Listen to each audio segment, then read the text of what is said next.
and this is where MAGA comes to talk. Thanks for joining us, everyone. We've got a lot to cover on today's program, no doubt about that. And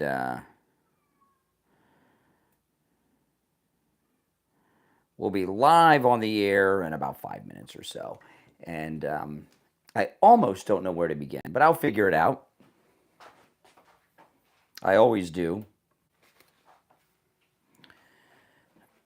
But we do have a rhino, and rhinos are bad news.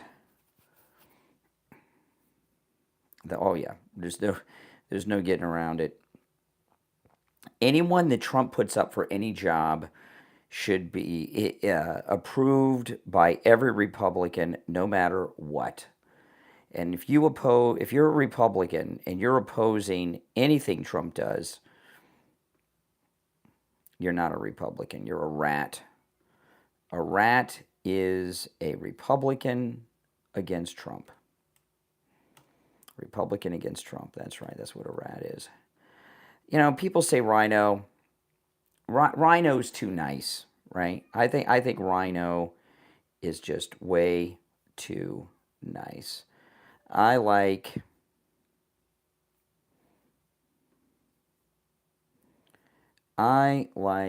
rat.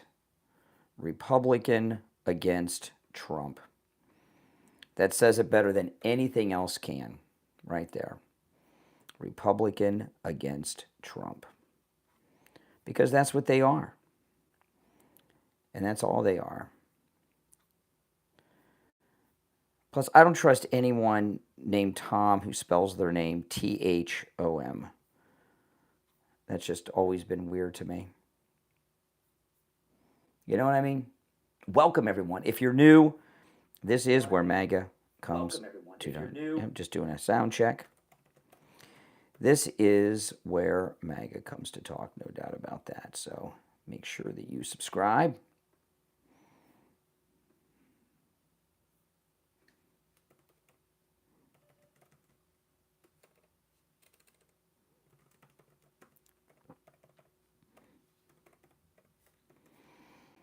Okie dokie.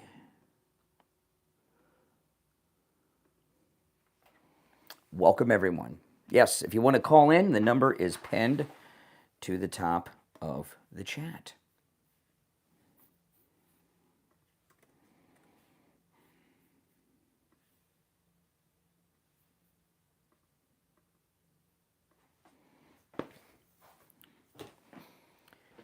I'm still setting up. This is the pre-show you guys are getting. I just got to check that the phones are okay.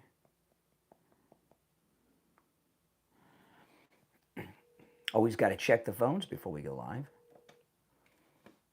It's Brian Craig. Okay.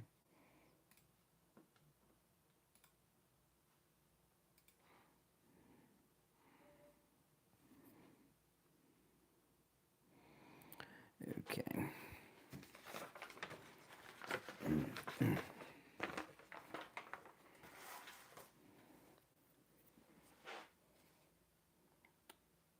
What's expensive? Prices are going down. The ones I see. I don't know what you're talking about.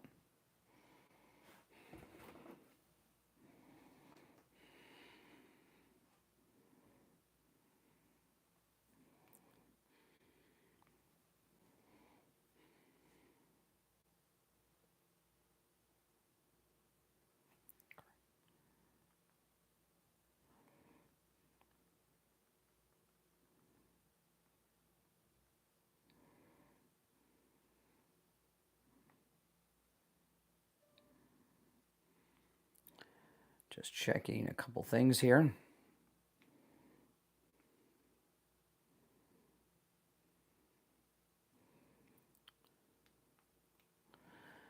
All right. Let's see. 1 minute. We'll be live in 1 minute.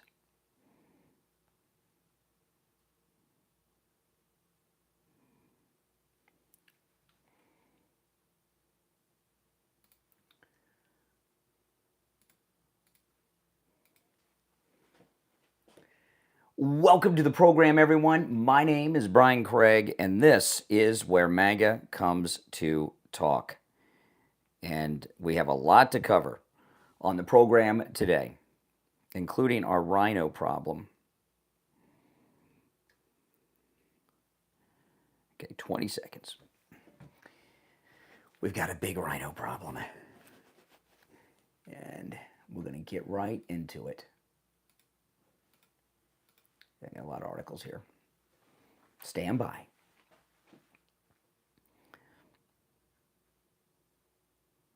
Welcome to the program, everyone. I'm Brian Craig. You are listening to Florida's longest running radio show, The Steve Kane Show, on the radio since 1977, celebrating 48 years on the radio. And boy, oh boy, do we have a lot to cover today. And I'm going to start with this rhino problem that President Trump has with this traitor Senator Thom Tillis, who's opposing Trump's nominee. This is the thing, okay? I don't like calling these people rhinos. I think rhino is too overblown. I mean, too mild. It's too overused, I should say.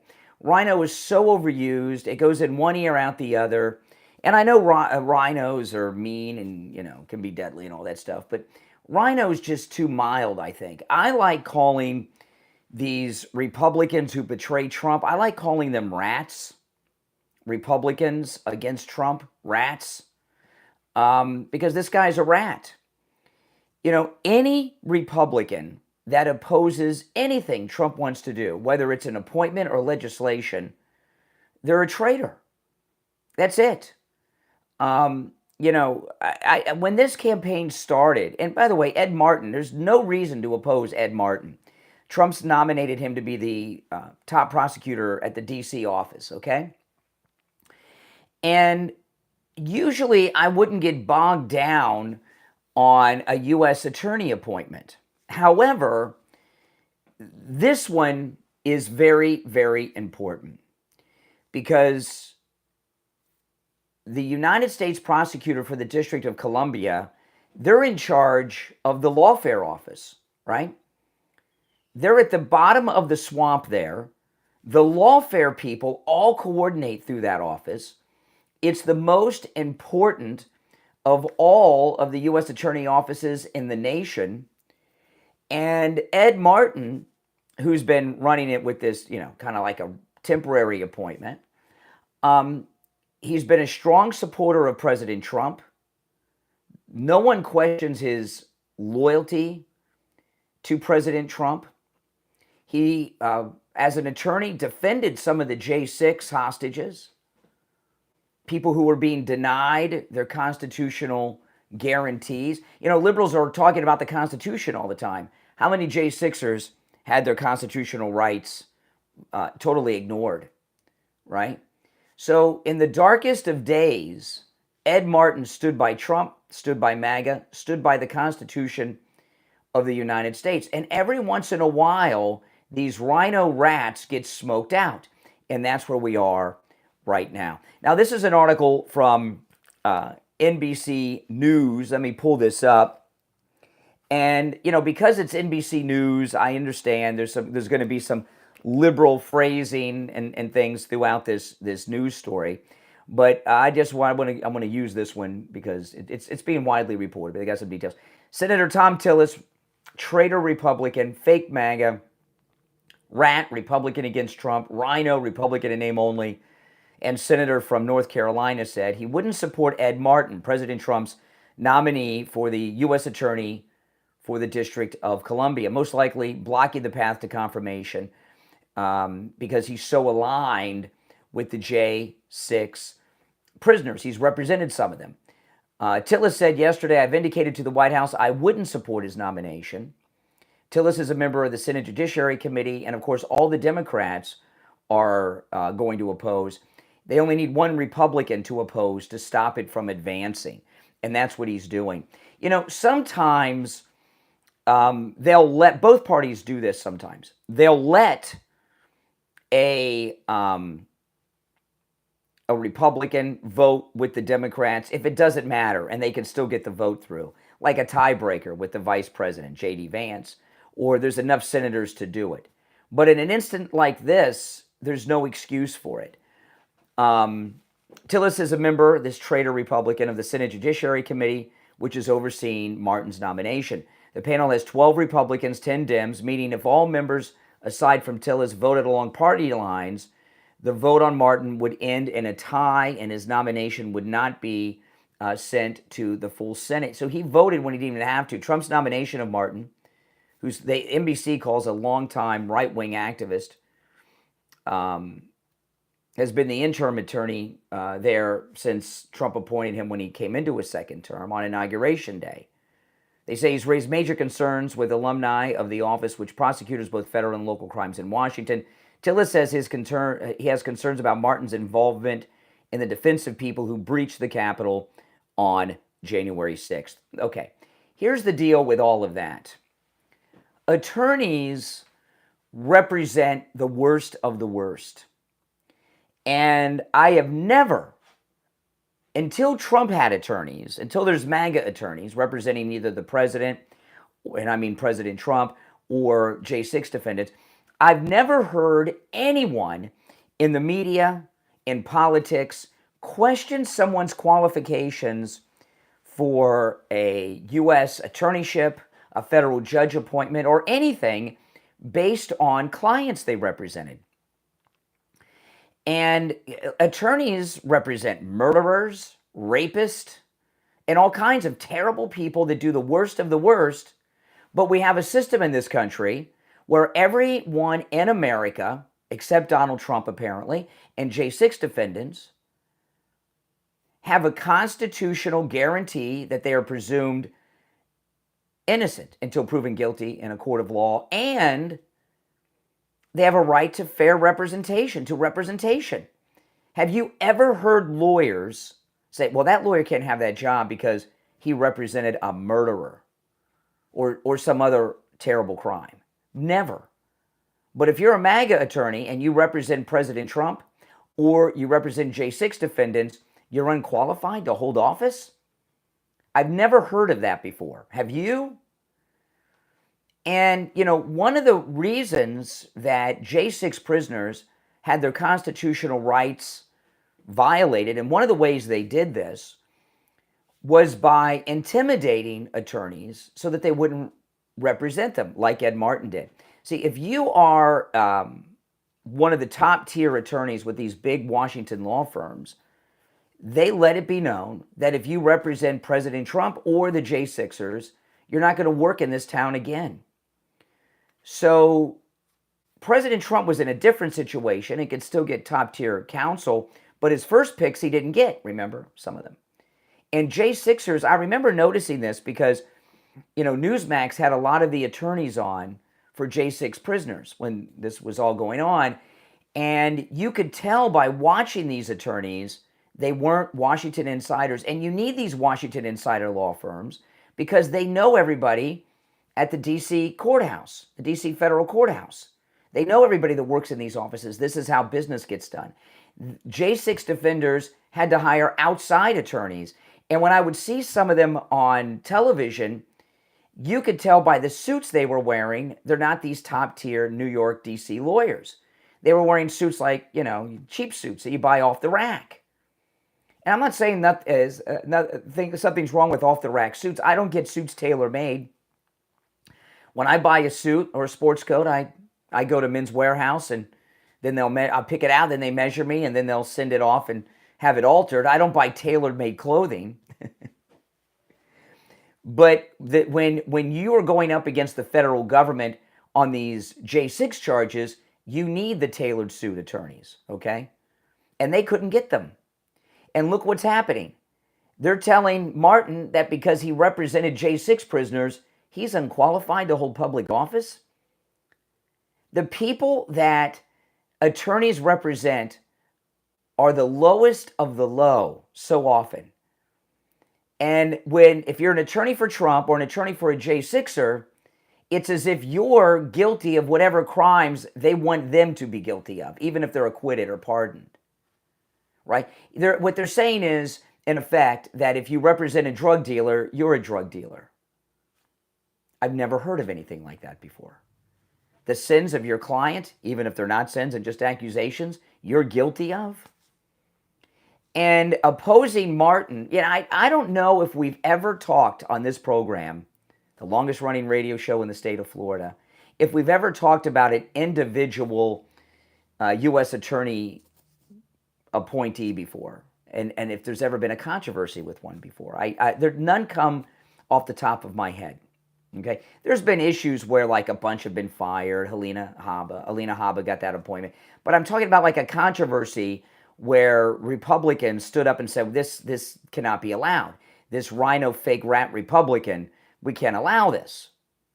Jack Posobiec and many others are standing up in defense of Martin, because this is one of those moments where precedents have to be made. If you're MAGA and you represent President Trump or J6 prisoners, you are not going to be banned from holding office or a position within the federal government. And the reason this is so high profile is because this DC office is where the lawfare is coordinated from. And if we don't purge and he's done a lot of purging in the time he's had this office temporarily since President Trump appointed him on Inauguration Day. He's gotten rid of a lot of these people. But if you don't have MAGA people in charge of the swamp offices like this one in D.C., we're never going to be able to fully purge D.C. and drain the swamp of the lawfare people and the deep state criminals. And if we don't do that, the president and his family are going to be harassed for the rest of their lives. And MAGA people are going to be under threat for the rest of their lives. That's why this one is so important. So this fake Republican, this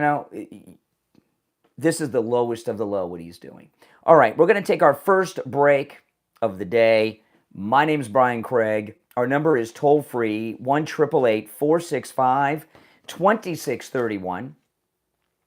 888-465-2631. Now, I want to tell you guys about the free doorbell camera offer from Slomin's. This free doorbell camera offer, with the installation of your Slomin Shield, you can get a free doorbell camera and more, which I'll tell you about in a moment. This doorbell camera offer is amazing. Now, first of all, it is a great addition to your home security system, which you need. But you get a notification on your cell phone no matter where you are in the world when there's movement in the front of your house. And this is a great thing. Because, in this age of DoorDash and Uber Eats and Instacart and Amazon deliveries, there's people coming to your door all the time. And you get a notification, you see who's there. You don't get up and look who's there. You don't go and open the door. You never have to use a peephole. I don't have a peephole. That's why I got the camera, because I don't have a peephole on my door. I got a storm door for hurricanes, and it didn't come with a peephole. I could have had one added. I didn't. And before I had the camera, I'd have to look outside the window, and it was a mess. Now, I don't have to do that. And you can get a doorbell camera from Slomin's for free with the installation of your Slomin Shield. Slomin's is also going to give you a free customized home security system and professional installation when you use their low-cost central station monitoring. You get an LED touchscreen, a motion detector, 10 contacts, a lifetime warranty, a backup battery, and you'll receive a free doorbell camera with the installation of your Slomin Shield. Give them a call, no matter where you're located. Toll free, 1-833-283-5050. 833-283-5050. That's 833-283-5050. I'm Brian Craig. It's the Steve Kane Show. We'll take our first break of this Wednesday and be right back. If you're on hold, hang in there.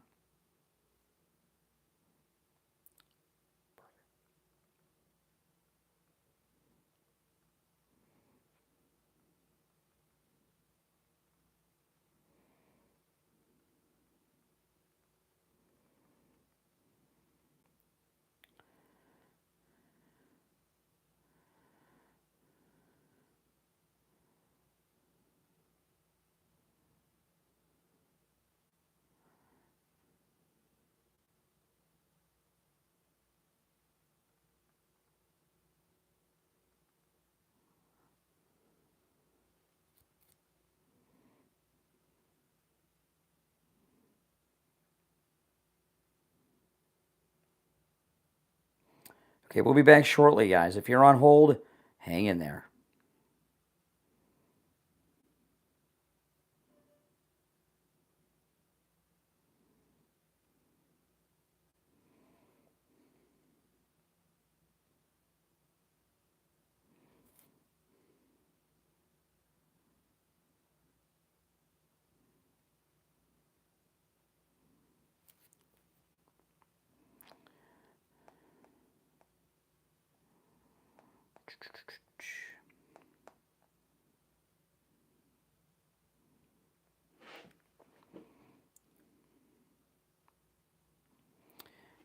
Okay.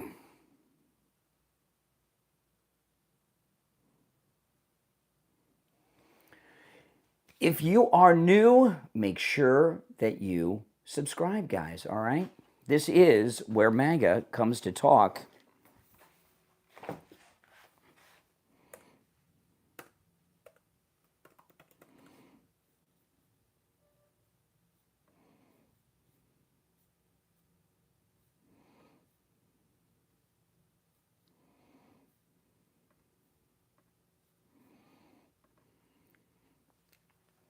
If you're on hold, hang in there.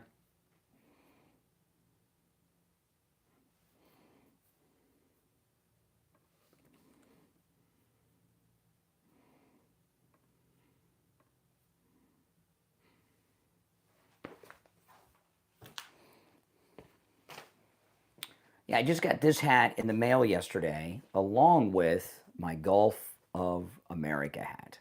So maybe I'll switch off between the Trump 2028 and the Gulf of America hat throughout the show. We'll be back in about a minute.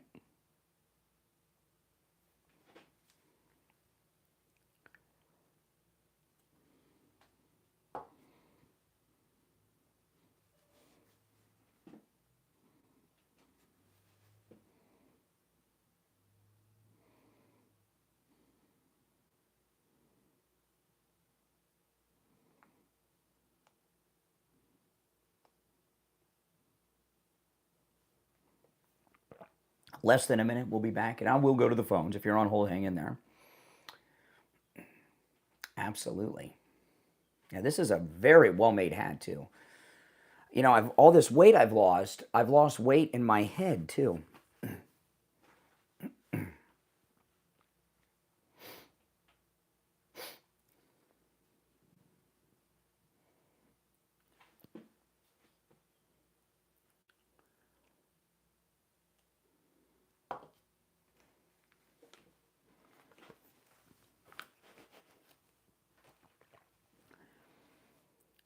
Welcome back, everyone. I'm Brian Craig. You're listening to Florida's longest-running radio show, The Steve Kane Show. Our number 1-888-465-2631. You're on the air. What's your name? Where are you calling from? This is Mike from Louisiana. Oh, hey, Mike. You know, I'm looking at the Judiciary Committee members here, and look, there are a number of rats on the committee, but the number of rats that are going to vote for this guy is only one now, because a lot of them have been made the threat that they're going to be primary. Mm-hmm. Yeah, that's true. You know, that's true. Yeah, no, listen, there are fake Republicans that toe the party line because they don't want to be primary. No doubt about it. But, you know, Trump should appreciate the call, Mike. Trump should get everything he wants from every Republican in Congress every time. Every nominee, every bill. Not a single Republican in either house should ever oppose a single thing that Trump wants.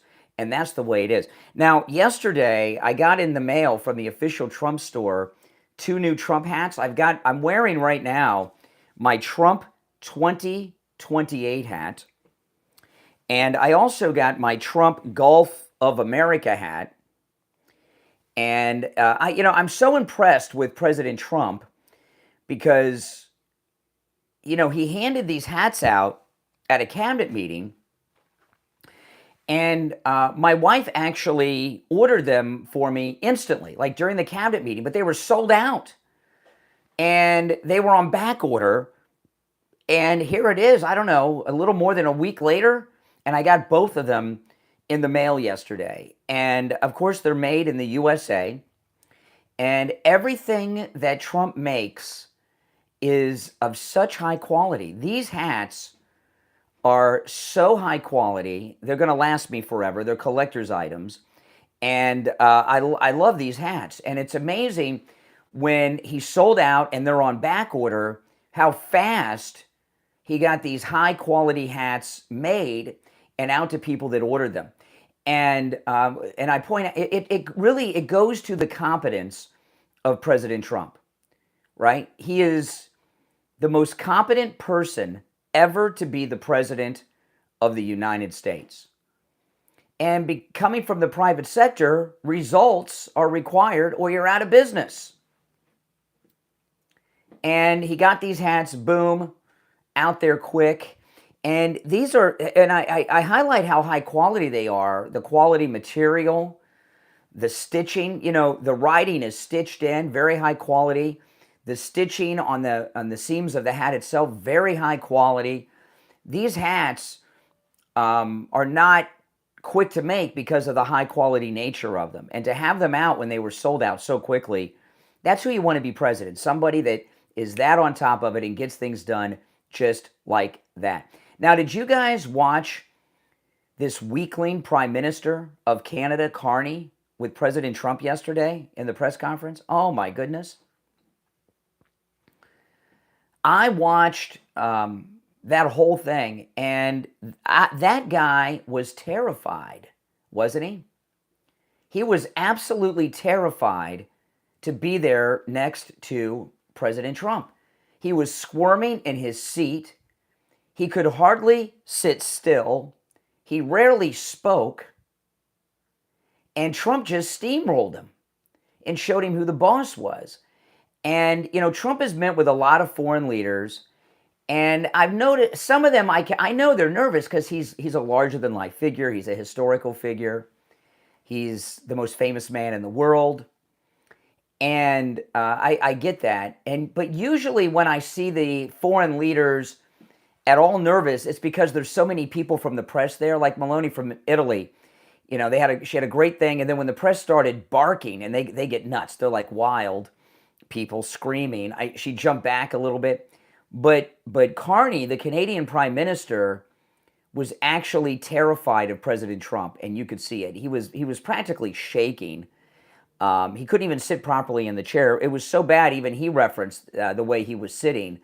I've never seen someone so nervous, so intimidated, and so scared, who's the leader, supposedly, of a major nation. And, he's been up there running for office, and he's been all tough, he's been all butch, he's been all manly. But when he faced the man directly sitting next to him, President Trump, it was so cowardly, wasn't it? Oh, my goodness. I almost felt bad for him. And while he said Canada's not for sale, and I know that William Shatner went on Jesse Waters last night. I'm a huge Star Trek fan. And, I love William Shatner, so I'm not going to attack William Shatner. I don't even want to know everything that he said. I don't want him to get into Mark Hamill territory. But, Alberta, which is a oil-rich province in Canada, their premier and the people of Alberta are seriously wanting to secede from Canada. And the Albertan, the premier of Alberta, I don't know that. We don't know the names of your premiers up there. It's Canada, right? Who cares? But she's a lady, right? And I watched a little bit of an address she gave to the people of Alberta, and the people of Alberta are pretty ticked at the rest of Canada. Alberta is a very wealthy province. And the federal government, the national government's taking all of their money and not giving it back to them. They're ripping off Alberta. And they can sit around all day and say Canada's not for sale. They've got a weakling coward prime minister in Connie. And Alberta wants to join the United States. So, so they're not so unified up there. And if we had a president that was worming around in their chair in a state meeting like that, I would be very upset, wouldn't you? Oh my goodness, are you Canadians embarrassed? And he tipped his hand to Trump. He's a coward, so Trump will break him. Trump will get what he wants, and it won't be a problem. All right, our number to call in, toll free, no matter where you're listening, toll free 1-888-465-2631. 888-465-2631. I'm Brian Craig. It's the Steve Kane Show. We'll be right back.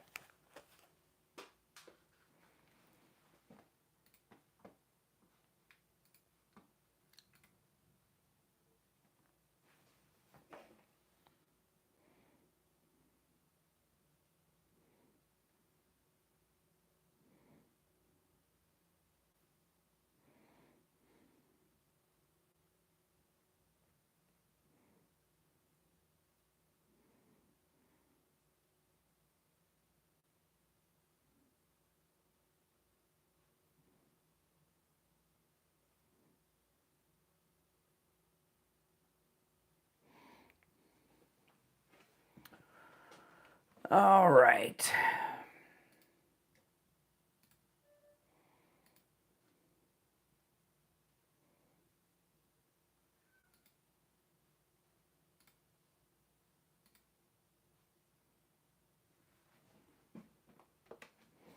If you're on hold, hang in there, guys.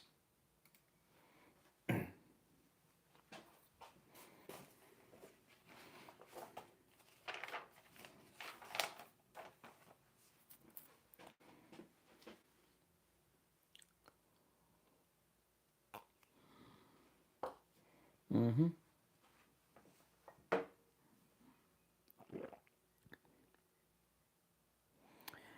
Oh my goodness, my phone is blowing up today. It's amazing how many people have my cell phone number.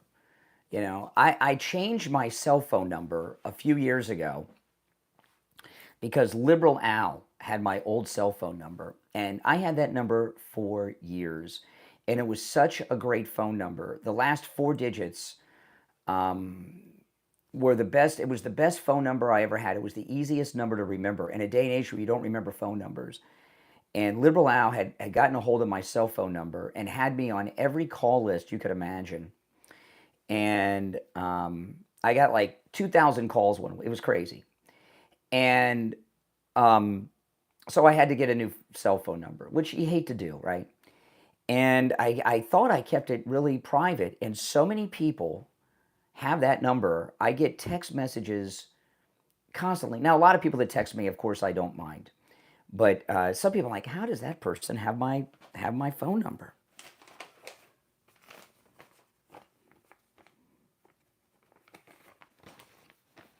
So sometimes during the show, I'm getting text messages from so many people. I don't mind if they got my phone number. I'll text back. Sometimes since I don't know who it is, I'll write it back. Who is this? And then I'll put them in my contact so I know who it is in the future. But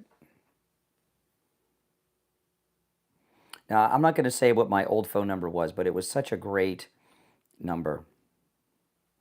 I hated to lose it. You know, so there's very few numbers that are easy to remember as the one I had. It was such a great cell phone number. And it was almost like it was so good you would have thought it was a custom number. But when I got a new cell phone plan this one time, and they let me choose from a huge list of numbers, and I found the perfect one, and I had to give it up.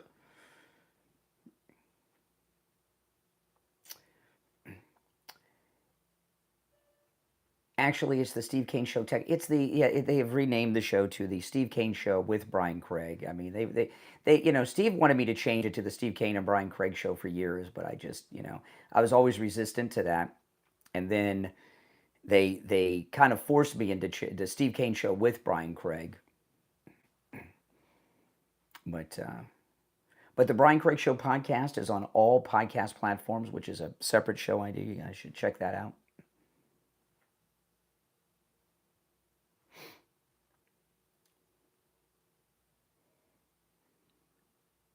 All right, here we go. Stand by.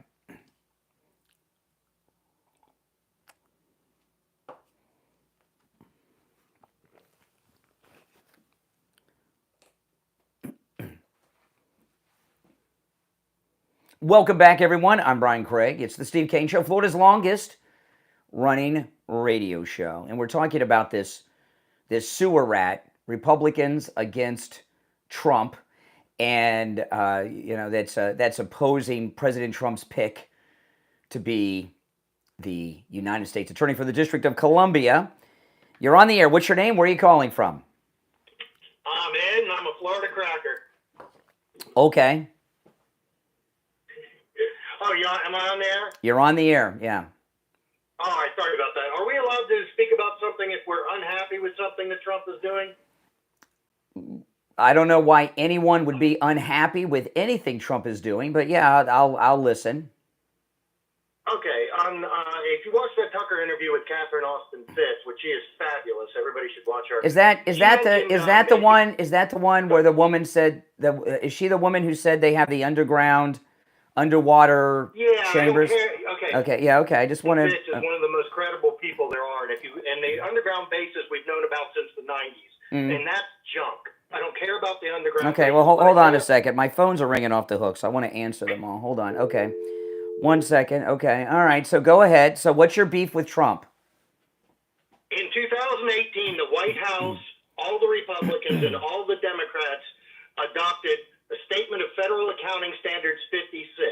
This allows the president, the vice president, anybody in the Financial Board of Congress can choose a person or any number of people to move any financial transaction from any agency completely off the books. This is where, if you listen to that, she talks about this in that statement, they can move any money anywhere and we have nothing to see. We can't even see it. Okay. And Trump has this ability, and it's against the Constitution. It's a blatant violation of the Constitution. It's not a law. It's an accounting standard. And nobody is challenging this. Well, my opinion on that is that I can think of nothing more terminally boring than discussing accounting issues. I have no opinion or interest in that. You said you're. Care about what? I don't care about what? The 21 trillion that's missing from our economy because of it? I don't know if that's true. I didn't see that part of the interview. I saw the part where she was talking about the underwater bases that they have. And I don't know how real that is. It sounded a little kooky to me. But no, I'm not interested in I'm more interested in the underwater bases than I am accounting talk. Well, then go back to 1994 when they first told us about them. We've been told about underground bases. No, I know. Years. Okay, maybe there may be places for the government to go. Now, you said you're a Florida cracker. What does that mean to you, and what makes you a cracker? The fact that I'm a native-born Floridian. Okay. Oh, that makes you a cracker? Okay. Well, original cracker refers to horseman. Mm-hmm. Because that was I know. All right. Hey, listen, I appreciate the call. Oh, my goodness. That guy, you know what that guy is? That guy's a show killer. Nothing that he says is interesting. Oh, my goodness. When he said he was going to disagree with Trump, I thought he would have something interesting. You're on the air. What's your name? Where are you calling from? You're on the air. Once, twice. All right. You missed your opportunity. All right, if you're on hold, hang in there. I got a couple things, though, that I want to get to as this goes on. This Senator Thom Tillis, and I must tell you, I've never liked people named Tom that spell their name Thom, right? His name's Thomas. I know this seems petty, but I know a lot of Toms, okay? And they all spell it Tom. But when they start spelling it Thom, those are guys that are pretty, full of themselves. But Senator Thom Tillis, he's opposing Trump's nominee to be the United States Attorney for the District of Columbia. That is the sewer, man. I mean, that is the beginning of the sewer. That's where it is. All the lawfare, all the sewer rats are right there through that D.C. U.S. Attorney's Office. So it is very, very important. And the person that leads that office, you want them to be MAGA, you want them to be loyal MAGA, and you want them to be loyal to our favorite and greatest president, Donald Trump. And this statement that he made about Merrick Garland is starting to go semi-viral on social media. I posted this on my X, if you guys want to follow me there, and you should repost it and retweet it, whatever you call it these days. But listen to this. He came out in favor of Merrick Garland to be the Attorney General, and this is a quote from Republican Senator Tom Tillis of North Carolina, who's opposing Trump's nominee. He said this of Merrick Garland: Merrick Garland has an outstanding record serving our country and has a deep understanding of the law. His experience reflects his extensive legal knowledge and unbiased application of the law, and his long-standing reputation of bipartisanship has earned the respect of both Democrats and Republicans. So he loves Merrick Garland, who had federal agents in school board meeting parking lots writing down the license plates of parents. Now, some documents were just uncovered that showed that Merrick Garland and Biden were monitoring people like you and me for misinformation, MAGA people who were saying things they didn't like. So we had Merrick Garland had a secret police force of monitors monitoring MAGA civilians because they didn't like what they were saying. Tillis supported that guy, that monster, that tyrant, and he's opposing a Trump nominee. The swamp's deep, man, okay? And to drain the swamp, there were certain key positions that have to be replaced with Trump loyalists, and this is one of them. You're on the air. What's your name? Where are you calling from? Yeah, good morning. Hey, Richie. You know, this Tillis is a piece of work, and I'll tell you why. You know who gets to pick? You know, you said that the D.C. Circuit, all those prosecutors, and the judges are lawfare. Yeah. Who do you think gets to pick? Who do you think gets to pick if Trump's nominee fails after 120 days? The D.C. Circuit picks Yeah, picks them. That's right. That's an interesting thing because I heard that last night. I never heard that before. So I was shocked to hear that.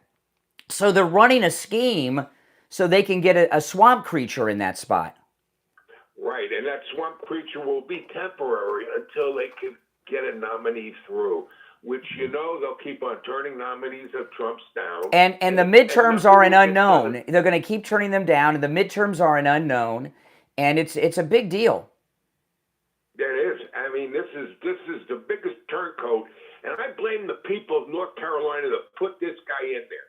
North Carolina is supposed to be basically a red state. Yeah. What are they doing?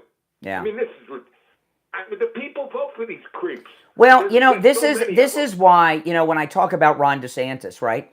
Ron DeSantis is doing the most MAGA stuff you can imagine as governor of Florida, right? He's doing roundups of illegals. He's trying to eliminate property tax, but you can never trust this guy because if he gets into the Senate or he'll be just like Tillis, right? He'll be a Republican in name only, a rat, and he'll betray us. And he's doing a lot of these Republicans, Tillis, DeSantis, they trick Republicans into voting for them. You can really get, I really hate to talk about an appointment for a United States attorney.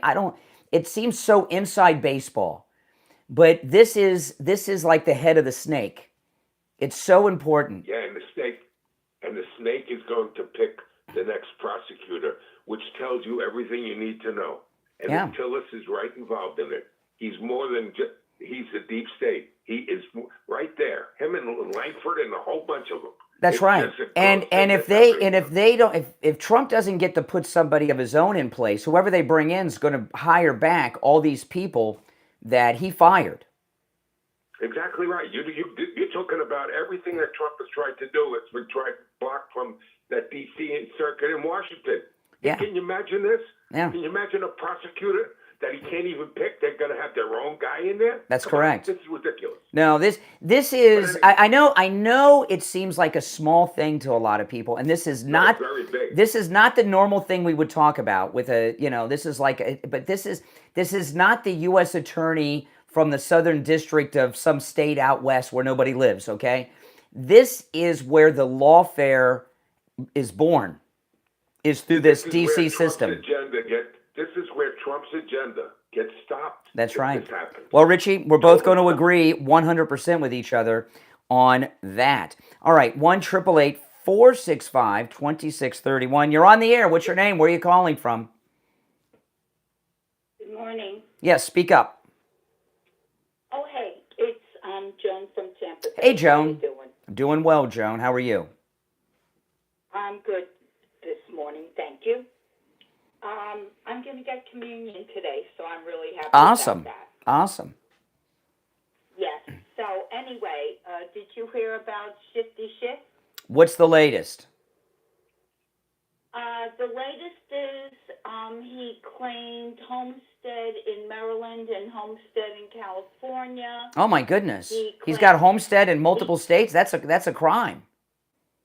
Yes, plus voter rights and plus tax evasion. Well, I don't know about all that, but just, you know, this thing about homestead, it's kind of like Letitia James. You know, homestead, I know not every state has homestead exemptions. We have it in Florida, and you get to deduct a lot off the value of your home so far as it's assessed for property taxes. And it saves you a lot of money on property taxes. A lot. He got over $7,000 a year. Yeah, for how many years? I think over a decade. Wow, so it's like $70,000 maybe to $100,000. Well, you know, and the thing about it is, it's not something that's automatically given. You have to go out of your way and fill out a form to get it. So this home, it's so interesting. Yeah. Mortgage fraud because he claimed both as his homestead. Well, see, this is I didn't know about the mortgage and I didn't know about the homestead. I will look into it, and I hope you're right because see, like Letitia James, these things require your signature on so many different forms. There's no like, oh, that was a technicality. It's proof with your own signature, with notarizing and witnessing by others and everything else that you were committing crimes.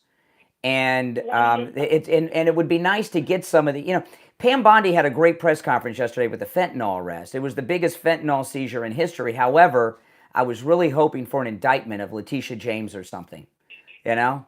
Yeah, I know, but do you want to hear something funny? He signed all his California home documents in Maryland, and they were notarized in Maryland. Well, in Congress, you know, you don't have to live in your district or even state to represent your districts in Congress. You know, which is a lot of Congress people do not even live in their states that they represent. As crazy as that sounds, they live in Virginia, and but you can't claim your primary residence in two states. No, you can't. That's a crime.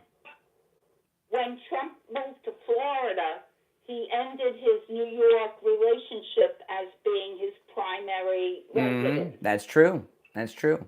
Well, Joan, that's some good intel. I'll check that out. Thanks for the call. You know, rainy season is back. Have you guys noticed? Oh, man. And if you've got a wet spot on your ceiling, you've got a leak in your roof. And you want to call Tom Laporta at Laporta Contracting and Roofing. You know, this is a cool thing about Tom Laporta because he's not only a roofer, he's a licensed general contractor who holds his own license. I was shocked to learn from Tom Laporta, I did not know this, that you can start a roofing company with somebody else's license. And a lot of people do that. That means that like you or me, who have no experience in roofing, we could, I'm sure these people pay them to do it. They don't just give it to you or loan it to you. But we could borrow someone's license and start a roofing company. What do I know about roofing? The only thing I could do is tell you guys to call Tom Laporta on his cell phone. But Tom Laporta holds his own license. He's a general contractor. And what that means is not only do you have a top guy with lots of experience working on your roof, repair, or replacement, because he's a licensed contractor, Florida law allows him to deal directly with your insurance company for the cost of the repair or the replacement of your roof. So you may not even need a public adjuster.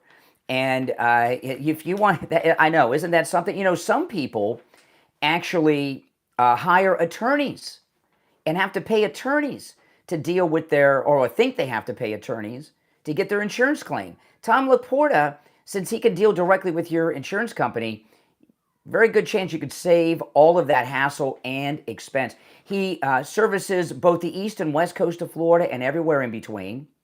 He works on every type of structure, single-family homes, commercial, even municipal, and of course with every type of roofing material too. So he can handle any type of roofing job, and he can handle the job of any size, whether it's one home or one office building, or you have 10 units or 310 units, he can help. This is Tom Laporta's cell phone number. You can call or text him. I'm also going to give you his website, which is laportaroofing.com. But the number at laportaroofing.com, it does ring to the office, and you're welcome to call that number, but it's not Tom Laporta's cell phone.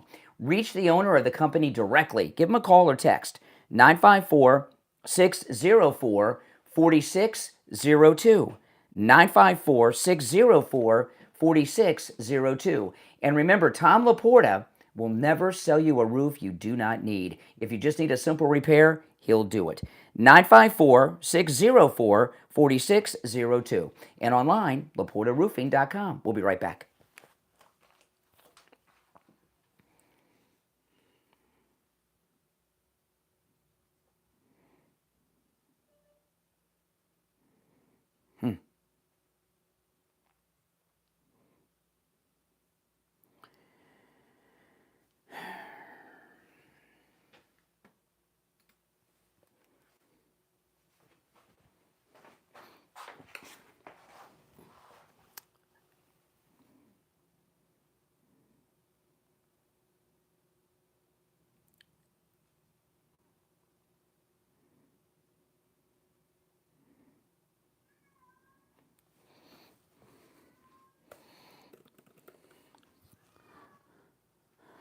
Okay.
I'm answering DMs and texts during the breaks all the time, guys, if you're wondering where I go. It's just like...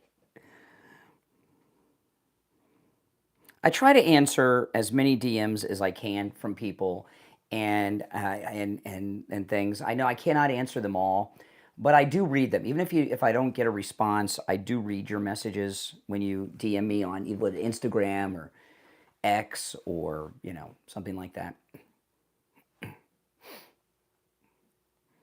But I can't answer them all. I wish I could.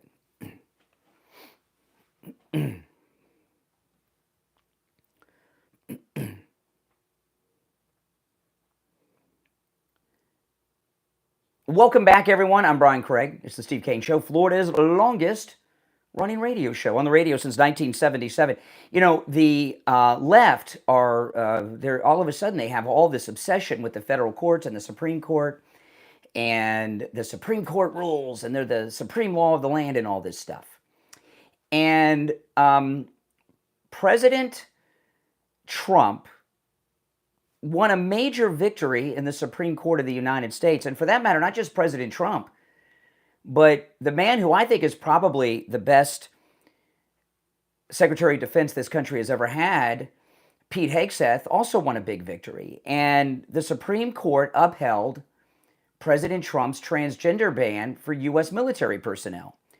And starting today, the discharge of transgender service personnel is going to begin. And while we don't have confirmation on exactly where and how they're going to do this and a timetable, although a lot of people are speculating on it, there's a lot of talk that they're going to start with the higher ranks. This idea of transgender people in the military is insane. There's all kinds of restrictions on who can serve in the military. For example, I cannot serve in the military. I can't enlist. And the reason is the same reason a lot of you can't. I'm too old. I'm too old. They wouldn't take me.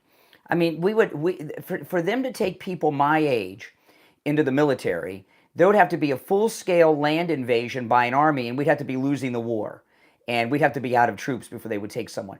Because, as you get older, physically, there's a lot of things. Like, the biggest thing I notice, I don't mind getting older, but the biggest thing I notice when you get older is how the heat affects you. Oh, man, does it ever. I mean, I don't mow my own lawn, and it's not that I don't have a very big lawn, but it's too hot, especially during the summer, for me to do it. I go out and mow the lawn, I get like heat stroke. And what good is somebody that can't, and as you get older, everyone who gets older has problems with the heat like that. And there's other problems too, right? You get hurt easier, you don't heal as fast unless you go and see Dr. Philip Appleton with the laser wave pain treatment. So so is the military guilty of age discrimination because I cannot enlist? In fact, after 9/11, there was a big surge of people who were over the enlistment age, and some of them would get, because they would have a rare job, like say they were a doctor or something, and they would give a special break for them to join, but they couldn't go into a combat zone, So people that have medical conditions, like in my instance, my age, because of the heat, is a medical condition that makes me ineligible to serve in the military. Transgender people are on so many medications.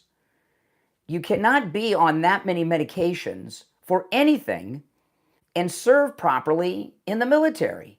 And for that matter, transgender people, because you see a lot of them out there, they're out of control. There's been several mass shooting events that were committed by transgender people. Anytime Riley Gaines, like I was mentioning one reference yesterday, okay, there was another speaking engagement. This happens anytime Riley Gaines speaks, and you see these transgender men totally out of control, screaming at the top of the lungs. They're unhinged. And a lot of the reason they're unhinged and these mass events that are going on is because of all the transgender medications that they're taking. It affects their mood. It affects their attitude. It affects their judgment. And people that have those kind of issues, you don't want to be flying a fighter jet or a bomber or having a rifle somewhere or a loaded weapon somewhere. It's not safe. It's not safe. And this will be an interesting thing when this happens, because the discharges will begin. And we'll see how public they are. What I mean by that is when the transgender discharges are going to begin, and they could have already begun. They could begin this morning. So what's going to happen? And the Supreme Court of the United States upheld that. And the Democrats, the liberals, and the fake news media have been shoving down our throat that when the Supreme Court speaks, that's the end of it. No discussion, no debate, that's it. And if you go against what the Supreme Court opinion is, you're going against our Constitution, you're not supporting the law, what they've been saying when they rule against Trump. So when these transgender service people, when the discharges begin, are the Democrats going to be active? Are we going to see transgender soldiers and airmen and spacemen and admirals and generals? Are we going to see them on the liberal media? Are we going to see them defying the Supreme Court of the United States that we're supposed to obey no matter what? Will be interesting to see. I think the liberals are going to have a change of heart about the Supreme Court right quick when these discharges begin. You're on the air. What's your name? Where are you calling from? You're on the air. What's your name? Where are you calling from? Hey, it's Trisha from Minnesota. Hey, Tricia, what's on your mind? I was just thinking, what also if the transgender, okay, you know, they're super unhinged, what if they decide, okay, you know, like they're in the military, let's turn these guns now and go crazy and be retaliation. Well, what we've seen, you know, it's interesting what you say. You know, the first one I remember was that Nashville shooting at the school with the little children, the kindergartners. That was a transgender shooter.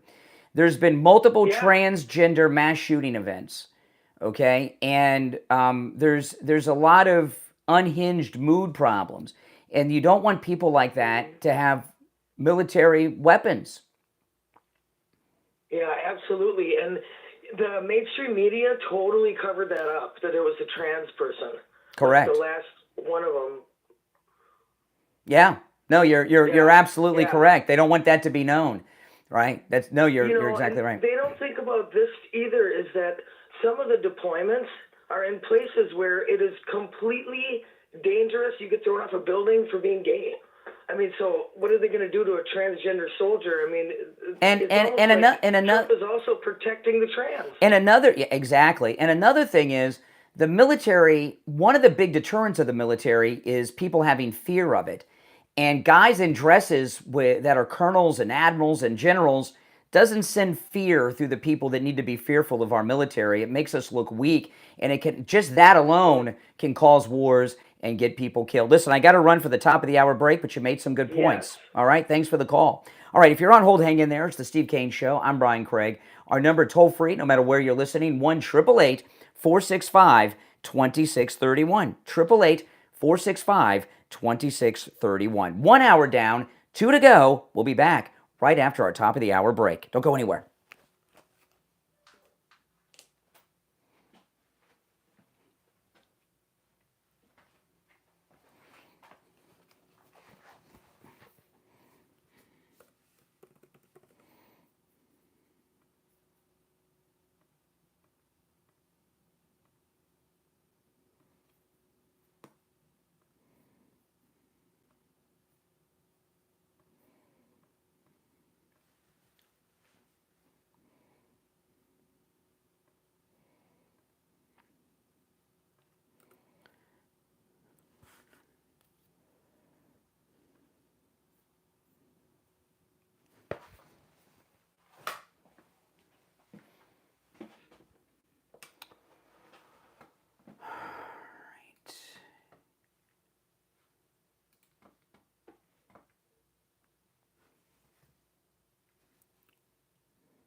We'll be back in less than a minute. If you're on hold, stand by. If you're new, make sure you subscribe. This is where MAGA comes to talk.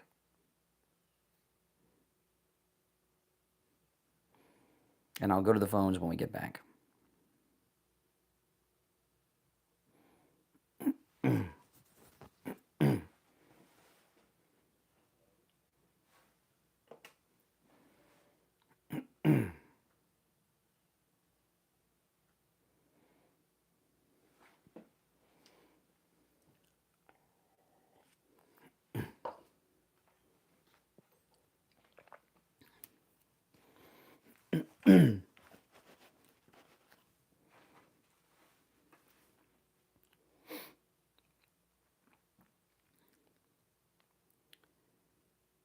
Welcome back, one and all. I'm Brian. It's the Steve Kane Show, Florida's longest running radio show. Hour number 2 has begun. It is Wednesday already.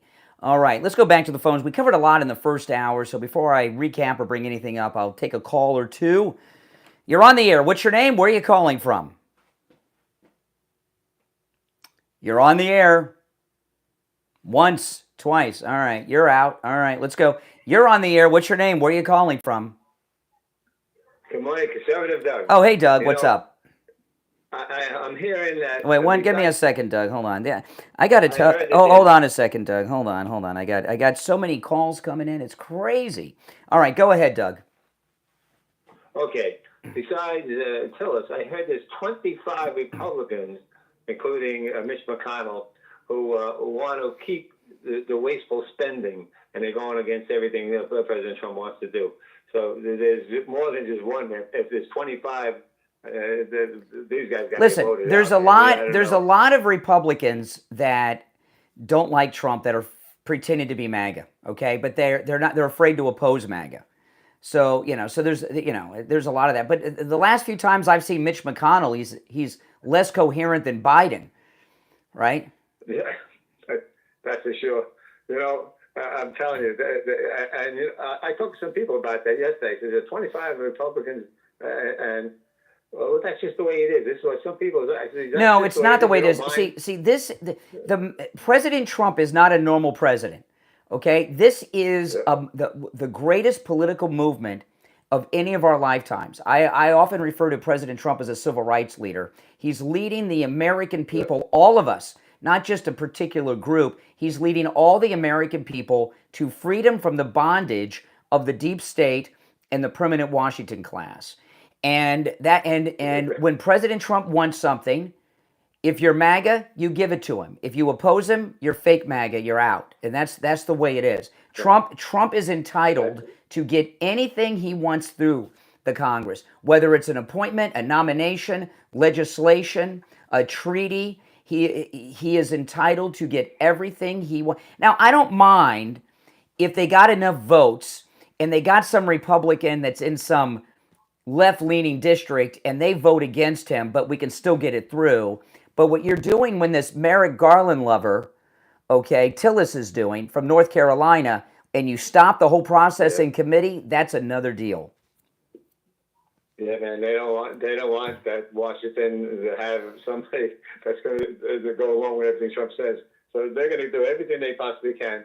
And unfortunately, I don't know if he's going to be able to get this through or not, but I don't know who's going to get next. But there's a lot of very influential MAGA people who are not taking this lying down, like Steve Bannon and Jack Posobiec and others. Yeah. So all right. Appreciate the call, though. All right, always a good call. All right, great hat, by the way. Oh, great. I appreciate that. Yeah, I'm wearing yesterday. I ordered these, and they both came yesterday in separate boxes, by the way, from the U.S. Postal Service. I've got my Trump, this is from the official Trump store. I'm wearing my Trump 2028 hat, which I love. And I also got my Gulf of America hat, both made in the USA from the official Trump store. And they are beautiful hats, no doubt about it. All right. You're on the air. What's your name? Where are you calling from? Hey, it's Ben from Pompano. How you doing, bro? All right, Ben. What's up? I got to be honest. I'm checking in. I've been completely unplugged from political news, but from my understanding, what has Congress actually gotten done up until this point? Like anything? Have they passed anything? No, not much. I mean, look, we didn't get any impeachments out of the House on Biden, right? I mean, not much. I mean, we did. Now, I will say, other than this United States attorney, we got everybody confirmed that Trump picked. Right. What about, have we arrested anyone? Has anyone, besides Letitia James? No, she hasn't been arrested. Any arrest? Letitia hasn't been arrested. No. I mean, no. But they're going after her. Yeah, and Trump's alluded to that, and I will tell you this, okay? When I saw an announcement that Pam Bondi had a press conference, I was not expecting a fentanyl bust. Okay, now what she did was great. It was the largest fentanyl seizure in history, but I was expecting like a grand jury indictment against Letitia James for mortgage fraud or something. So I was a bit Yeah, let but- down, weren't you? I mean, come on. We need Yeah. an indictment Right. and an Listen, arrest. That fentanyl bust, that's an easy one. Okay, that's like you literally just do the job that Biden didn't. You go after, they know where all this stuff is getting trafficked. You put on a big show. We're taking fentanyl off the street. The hard stuff is going after people like Mayorkas or Comey or anyone. But President Trump was talking even yesterday, Ben. They've been alluding that justice is coming for Letitia. But yeah, I agree. Pam Bondi is disappointing people with these fentanyl busts. It's good work she's doing, but we need a name. We need an arrest of someone who's a household name. Exactly, and that's they need to throw us a bone here because at this point in the Biden presidency, I don't know if people remember. I don't have a short memory when it comes to political things. I remember how bad we all knew Biden was going to be. We all knew he was going to be bad, but when he got into office, we were shocked at how bad, how quickly. Yeah. And they were going after people in every direction, whether it was arresting James O'Keefe, whether it was arresting any one of the lawyers who worked with Trump. They were going after like crazy. And all we get from Pam Bondi, and I love Trump as much as the next guy, but this guy's attention is so divided among so many things because he's got so much on his plate. I honestly think sometimes he takes the advice of people he trusts, but those people might not be like. Well, listen, Bondi, I know that. Disappointed in Pam Bondi. Well, I will tell you this, okay? Dan Bongino walked away from a multi-million-dollar a year business and career, yeah. And it's totally radio science. And I find it impossible to believe that he's sitting in an office in D.C. doing nothing. All right, and if he's not going to be able to return to his former glory unless there's some high-profile perp walk arrest. So I believe that there's investigations and interviews and grand juries in place, and we just haven't seen them yet. It hasn't been that long, okay? I mean, he still doesn't even have everybody in place, So yeah, but we need something to be sped up on one of them. We need at least one high-profile arrest. It can't be Trump. It can't just be Trump doing it all the work by himself the whole time through the executive orders. We actually need a Congress. I mean, this is expected, man. I guarantee if Trump, you would see if on that fateful day in Butler, Pennsylvania, things did not go the right way, I would wonder how long it would take many of the Republicans in Congress to turn away from the movement and start going back to you know what I mean? Like, this is the problem we have to deal with that Democrats don't. Yeah, I think Pam Bondi is. I think Pam Bondi is making mistakes by having fentanyl bust press conferences. No one cares about that. No, but no.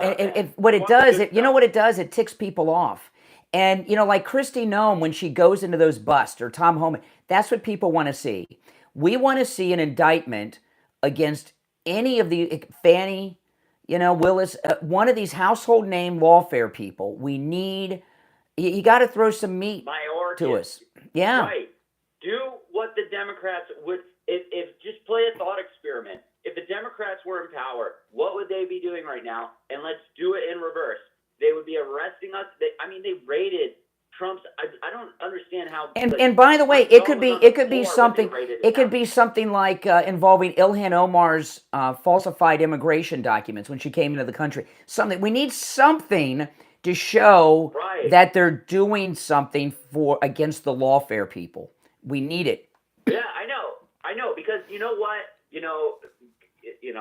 whether when 2028 comes or whatever, the next time Democrats get in office, and eventually it will happen, they're not going to ratchet it down. They're going to double, triple down. And I just pray to God that someone in Trump's orbit or Mar-a-Lago is just listening, because the base, from what I'm feeling right now, is we're just so frustrated with they know.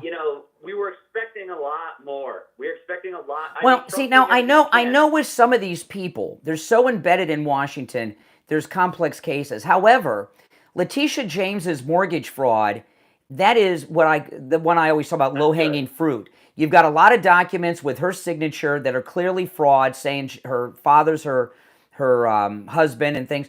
That's an easy one. Indict her, bring up the charges. That's an easy one. Take what you can get.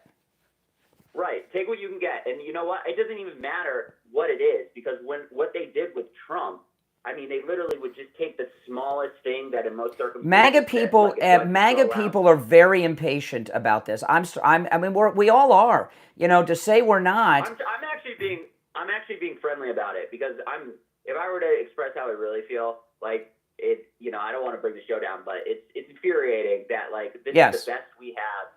When it comes to, I want a Bukele, I want like a Javier Milei, I want someone who just takes it to these evil communists who tried to kill our president. Well, who do you, other than Letitia, who do you think is like a low-hanging fruit where the evidence is clear and documented they could pick up? Other than Letitia James. I think they can get state attorneys. So they pardoned, you know, people like Fauci and Mayorkas and Garland. Get state attorneys to go after these people, just like they did with Trump. Yeah. Low-hanging fruit.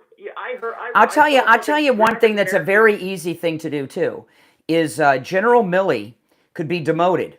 Even though he's been pardoned, they could bring him into a military tribunal in front of the president or the defense secretary, and they could take some of his stars away for his dishonorable service.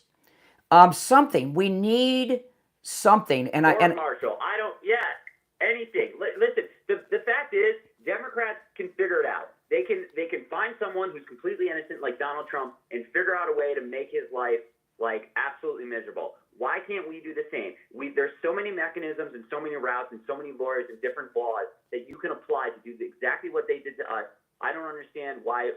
If there's no will, it's not. Well, I want them. Listen. This is the thing. Okay. I want them to do everything legally. I don't want them to be outlaws like the Democrats were the last 4 years. However, Dan Bongino was one of the leading people in media covering the lawfare. So he knows who to go to. He knows who the criminals are. They should have made an arrest by now. Pam Bondi, Cash Patel, and Bongino. Maybe that's all he was good at. Maybe he was only good at talking about it. And when it actually comes to actually doing it, he does. You walk into Fannie Willis's office in Fulton County and put handcuffs on her. That's a pretty big deal. It is a big deal, but you know what? It wasn't a bridge too far for Democrats. It's a bridge too far for us because we're the party of. Well, I'm gonna tell you, I agree with every syllable of every word that's come out of your mouth in this call. I mean, you are, and I will say to you this. You are the typical MAGA. We're not upset with President Trump. He's not the Justice Department. People are losing patience with Pam Bondi. And this is the second or third fentanyl press conference. And I know it's important, but that's not what we need or want. It's easy. It's easy red meat. Yeah. All right. Listen, I gotta run, but I appreciate the call. Okay. Take care. Now, I've been telling you guys, I tell you, Coastal Weight Loss Secret's amazing. So I was telling you, I got these two new hats, Trump 2028 from the official Trump store, and the the Gulf of America hat. And I wear hats all the time, and I instinctively got out and adjusted my hat. And what I learned, with all the weight I've lost, my head's gotten smaller. I know some of you find that part really hard to believe because you may think I have a big head. My head has gotten smaller, and on my Gulf of America hat, if my head gets any smaller, I'm going to have to order child-size hats. I've got it on the last, I don't know, what do you call these things? The last hole on the hat that's adjustable. And on my Trump 2028 hat, I only have one more hole, and this is much smaller than I normally adjust my hats. And with all the weight I've lost in my waist, my stomach, my face, my neck, I've even lost my hands and wrist. I see the difference. I never imagined I would lose weight in my head, but my head is actually smaller thanks to Coastal Weight Loss Secret. That's how much weight I've lost. It's really amazing. Listen, you can do the same thing. Remember, I am not doing any exercise. I'm not taking any prescription medication like Ozempic, and I'm eating foods I would normally eat. All right? So it works, guys. And no matter how much you want to lose, maybe it's less than I lost, maybe, like 20 pounds, 25 pounds. Maybe you want to lose 100, 150, 200, 250, or even more. Call Coastal Weight Loss Secret. I'm going to give you the number Go meet with Dr. Zuckerman. He's great. You're going to love him. And when you call, make sure you tell him you heard about them on the True Oldies channel. Here's the number, 561-247-6300. 561-247-6300.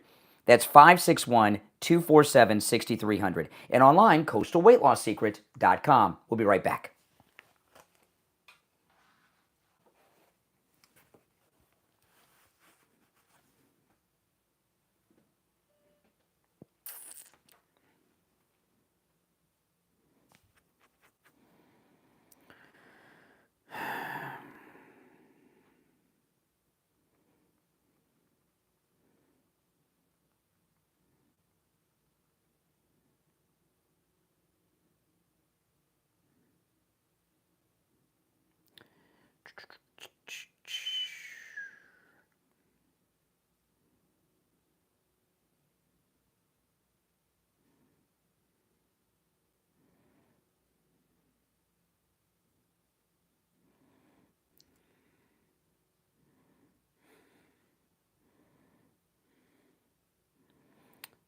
Okay, if you're on hold, hang in there. We'll be back shortly, guys. Somebody asked, my Instagram is Brian Craig Show. Somebody had asked a little while ago. Brian Craig Show on Instagram, Brian Craig Show on X.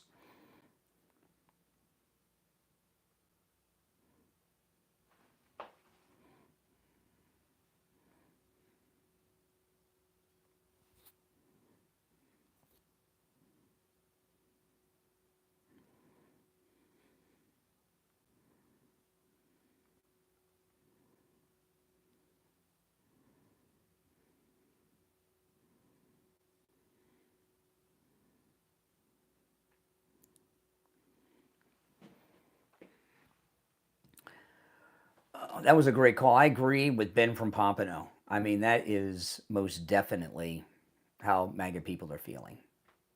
Mm-hmm. Yeah, there's no getting around that. We need a high-profile name arrest. Like, remember when they had that in Trump's first term? They had that one special counsel. He indicted. He charged one person. It was someone we never heard of. I forgot the guy's name. That special counsel. Any of you remember the name? You know what I'm talking about, though, right?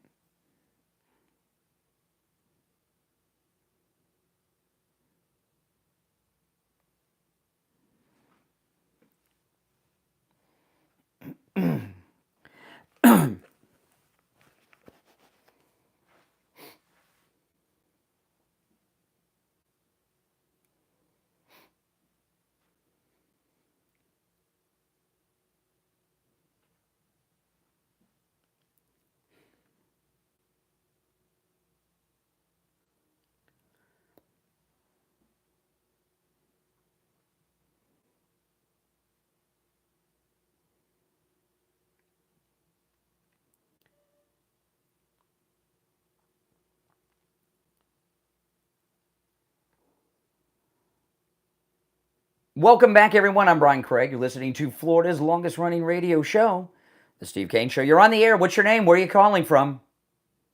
Hi, just wondering your opinion on the UAE recently announcing that they are using $2 billion of the Trump family crypto to invest in Binance. Binance, incidentally, is the same company that was recently fined $4 billion for money laundering. Yeah. Do you think Doge will investigate that? They're using Trump coin to do what? Who? I missed the beginning. I couldn't. Crypto. Yeah. They're investing $2 billion. Who's they? Of Trump crypto. Who's they? The UAE. The UAE? Family. Oh, the United Arab Emirates? Yes, they recently announced it. So what? I mean, if you have, if you have, I have a little bit of crypto, okay? I have some Trump coin, which is really just kind of like a collectible. I have a little Bitcoin and I have a little Ethereum, okay? And a lot of people have crypto, right? So are you telling me, and a lot of people have U.S. dollars. Like, do you have U.S. dollars, right? You use U.S. dollars? I do. Okay. I have crypto as well. Okay. So if you take your U.S. dollars or some of your crypto, and you, for example, hire a prostitute, is it the U.S. Treasury's fault or Bitcoin's fault or Ethereum's fault that you're using their currency to pay for a prostitute to have sex with you, or is that on you? We both know the UAE did have. I didn't ask you that. No. This isn't what I'm telling. Excuse me. Highly intelligent. Excuse man, me. So when someone has excuse me. You're not going to talk over me. Excuse me. You're not going to talk over me and try to get off of this. When someone has currency, the person or the entity that gives out the currency, like for example, you work for someone, you get paid. So you get, a lot. So say you get paid by your employer. It's Friday. Okay, am I interrupting a conversation? I thought you had hung up. All right, okay. If I'm interrupting a conversation, let me know. I'll let you go. No, Okay. So if you get paid by your employer on Friday, okay, it's payday. You get paid, and you take that money, and it could be in any form. It could be in dollars. It could be in Bitcoin, and you go and buy heroin and fentanyl off the street somewhere. Is it your employer's fault what you use that money for? I'm not following the. Yeah, you're following everything. It just doesn't back up your prepared liberal talking point. Oh my goodness. What an idiot. All right, you're on the air. What's your name? Where are you calling from? You're on the air. How are you? I'm all right. How are you? I'm doing great. This is Patrick Murray from Delaware. I talked to you back when Hunter's plea deal got blown up. Okay. And that was because of my wife, Julianne Murray, who's an attorney up in Delaware. We're actually in South Carolina right now. Oh yeah, I remember that call. Yeah, I remember you. Awesome. So what's up? Yeah, we were in the courtroom. That's right. Okay. Well, we're going through the same kind of. I wanted to relate it to the Tom Tillis thing. My wife is on the very short list to be the U.S. attorney for Delaware. And Chris Coons is playing his little games to get his chunk and try to disrupt Trump. But and that's the reason, because she blew up Hunter and his plea deal. So I just wanted to relate that it's everywhere. It's not just Ed Martin. Well, there's problems throughout the federal system because you've got these career bureaucrat hacks, but the D.C. one is the most important of all right now.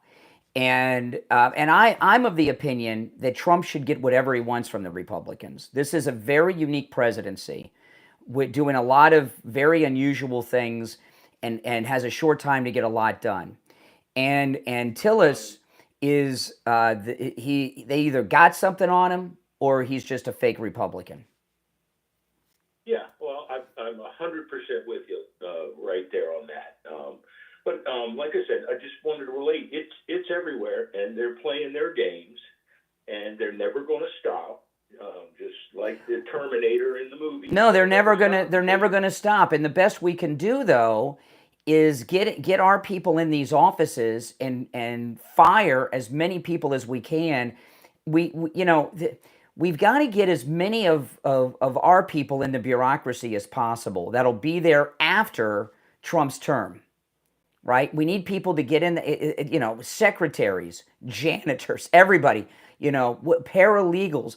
We need people at every level in every department that are our people, that'll be permanent bureaucrats. And one of the problems we've had as Republicans is we don't encourage people to work for government. We encourage people to be private business people, work in the private sector. And in the long term, that's one of the reasons we have all these problems. Because the liberals, since Kennedy, ask not what you can, what your country can do for you, the liberals have taken over the bureaucracy locally and nationally, and we need a move to get MAGA people in these positions in the bureaucracy. That is so correct. They've got a bigger army, is the way I look at it, and they make government service so disgustingly corrupt to the regular person. Well, like I'll give you an idea. Years ago, we found, Attorney Barry Siegel, our revocable living trust attorney. We found him because Steve was having some problems. He had someone in his wife's family had passed away, and they didn't have a trust, and it had to go through probate. And they had to keep paying on the house and everything, even though the person was gone. And they kept calling the judge's office. And what we found out was every time you call the probate judge's office, the clerk puts your case file on the bottom of the stack, okay, to prolong it. Yeah. At least this person did. So these people in the bureaucracy, they don't even have titles, or at least they have boring titles and they have no authority or supervisory positions, but they can jam up the works in ways that we don't even understand. Yes, that's right. They're playing their political games, and that's what it's all about. Mm-hmm. So no wonder it turns people off to doing federal service or government service. Well, anywhere. it's scary. I mean, look at this guy who's running for lieutenant governor in Virginia. They got him on some gay sex online scandal, which may not even be him. I don't know what the deal is. If you're MAGA and you run for office or seek out office, they go to destroy you. Yeah, that's the way they do it. They're scum. They are the scum of the earth, and they're dirty, evil people. That's right. That's all it is. All right, take care. I appreciate the call. And, see, Charlie Kirk could be very instrumental in this. We need, he does a lot of work with high school and college students, okay? And what we need with our high school and college students is recruitment. We need to recruit MAGA people to be school teachers, school administrators, school board members, get boring jobs at your local driver's license office, get boring jobs in the federal government working for the Social Security Administration. You understand what I mean? And the hardcore, long-term, permanent bureaucracy of our country is run by BLM, Islamic activists, anti-American lunatics, and it's more than just the heads of these departments and offices. And in the long term, like I told the caller, some of this is our fault because we don't encourage people to get jobs working for the government. But we gotta change that. All right. Oh my goodness, we're late for the bottom of the hour break. Uh-oh, I'm gonna be in trouble. It's the Steve Kane Show. I'm Brian Craig. We'll be right back.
If you're on hold, hang in there, guys. We'll be back in about a minute. If you're new, make sure you subscribe. Yeah, people keep, these are made in the USA. Right there, made in the USA. Made in the USA. And the Gulf of America, also made in the USA. People keep asking. These liberals right there say, made in the USA.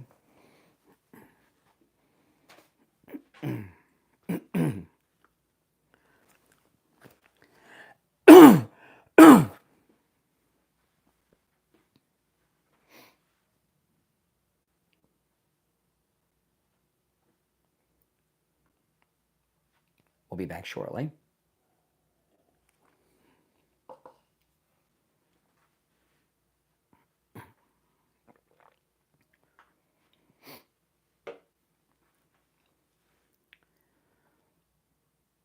Welcome back, everyone. I'm Brian Craig. You're listening to Florida's longest-running radio show, The Steve Kane Show, on the radio since 1977. Celebrating 48 years on the radio. Callers on hold, stand by. If you'd like to call in, our number is toll-free, 1-888-465-2631, 888-465-2631. All right, liberals are always, this is not new, okay? They've always done this. They try to get false narratives going. And there's one out there that they're trying to get going, and I haven't addressed it, but it was brought up by two callers yesterday, two liberal callers. And one of the calls, it was so comical on yesterday's show. I can't remember exactly what time the call was on yesterday's program, but a guy calls in and he says, what are we going to do about all these black people? Remember that caller? The guy was obviously black. You could tell by his voice, right? And he was alluding to this N-word controversy with this crazy woman that has raised all the crowdfunding money. There was another guy who, come on. Yeah, that was the worst seminar caller I ever heard.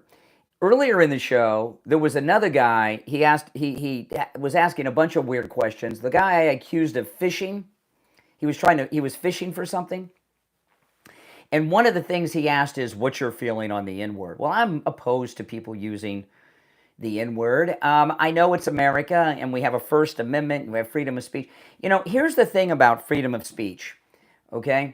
In America, you can say whatever you want for the most part. There are some limitations, but there are consequences for your actions. As an example, if you went into your boss's office today and told him to go blank himself he'd fire you, right? Has your freedom of speech been violated? No, you could say it, but there's consequences for your actions. And this N-word woman that is on tape, she was accused of calling a little boy the N-word. And then I guess a Somali family, it was a Somali family apparently, I'm assuming it was the father of the boy. It was in a park, little kiddie park.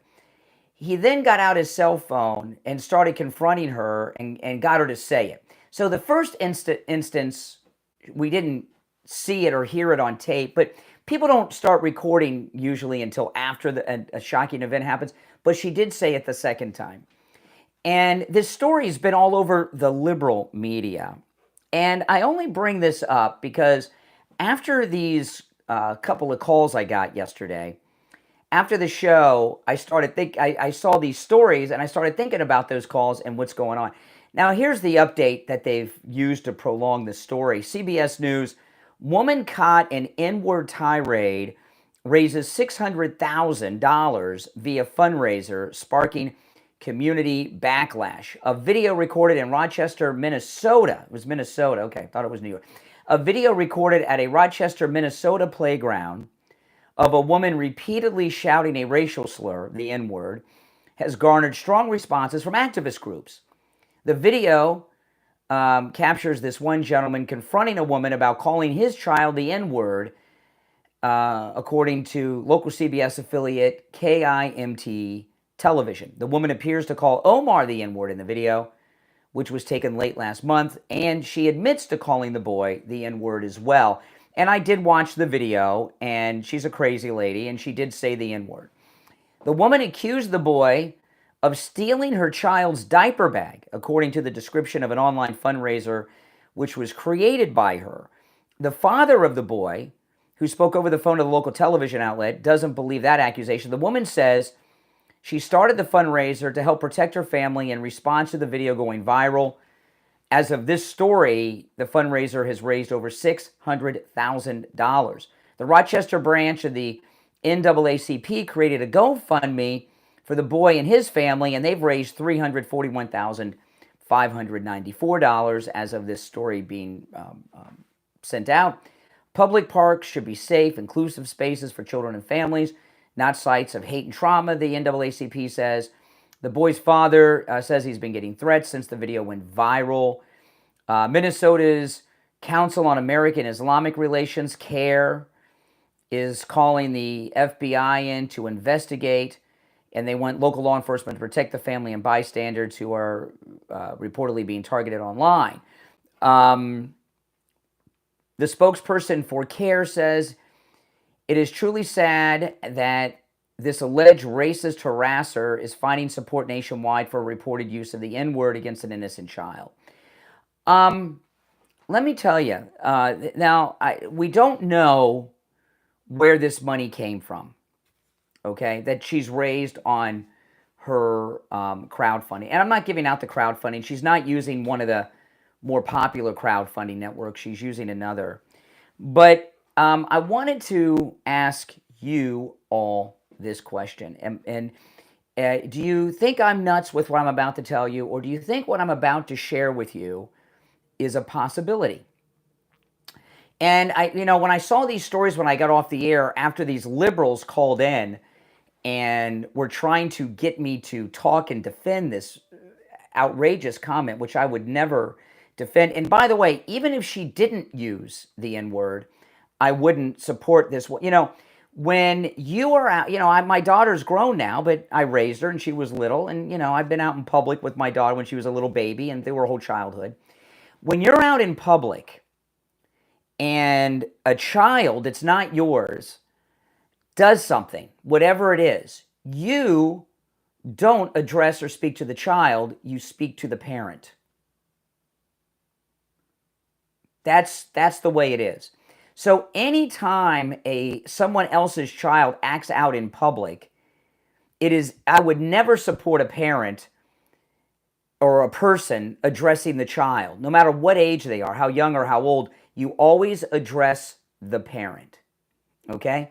And I've seen some incidents where people have gotten in some pretty heated arguments because someone addressed the child, not the parent, okay? So that's, first of all, that's, no matter what had happened, if the woman said anything to the child, even without the N-word, I wouldn't be supporting this crazy lady.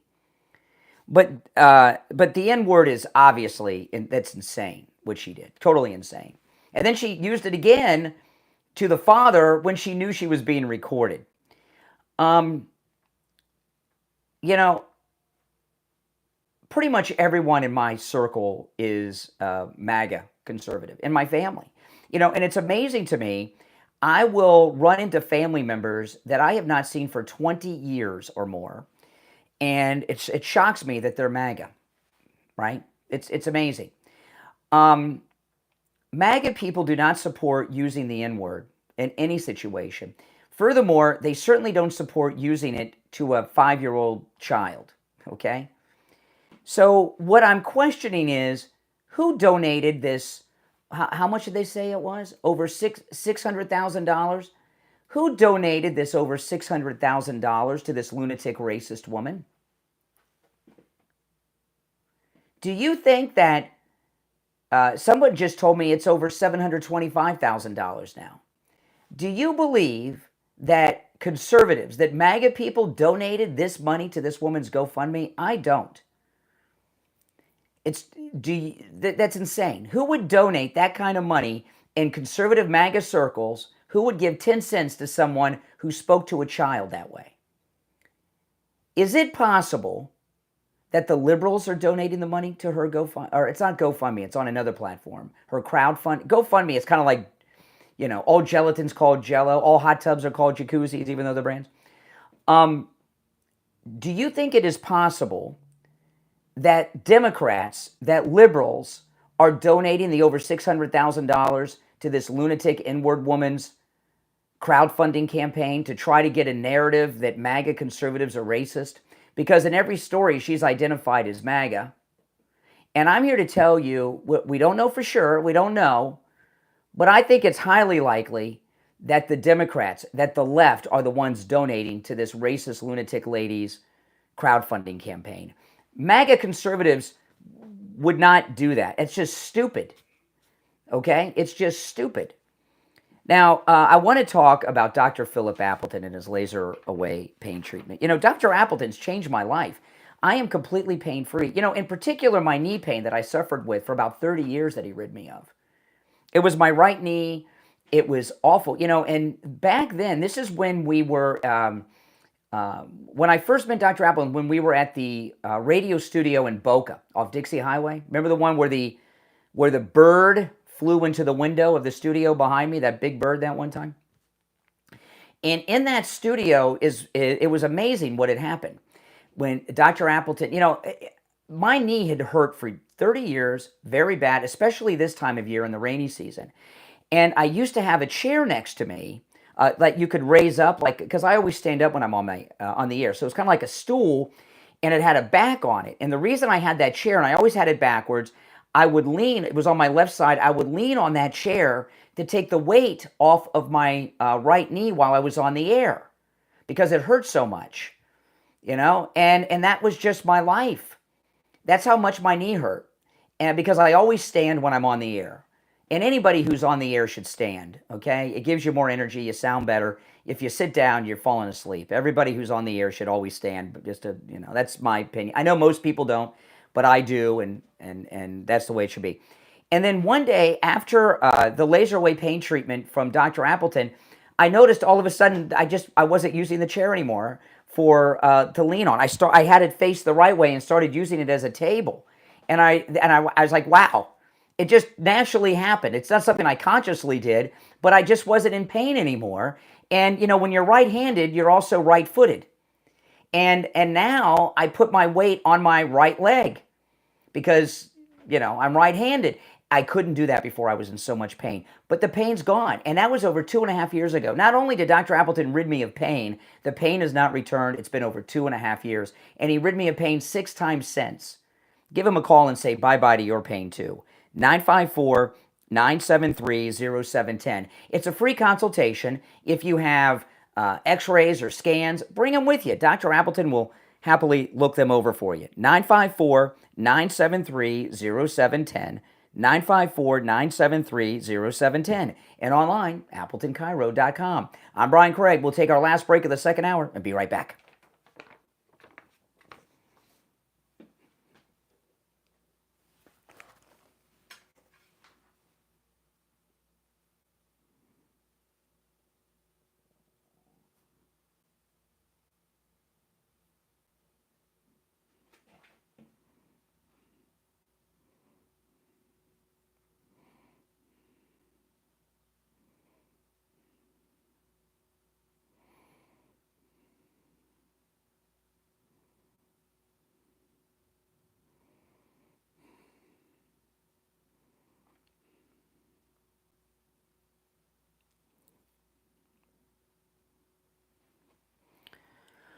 We'll be back shortly. If you're on hold, hang in there, all right?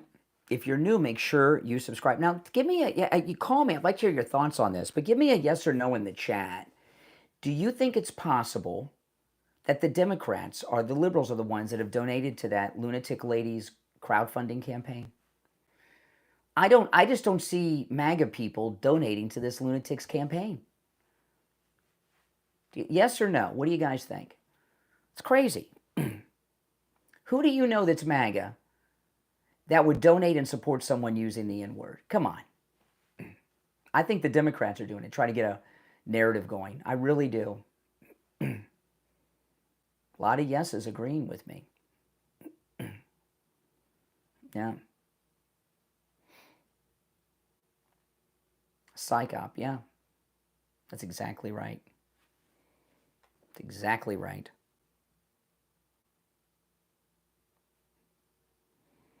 We'll be back in less than a minute.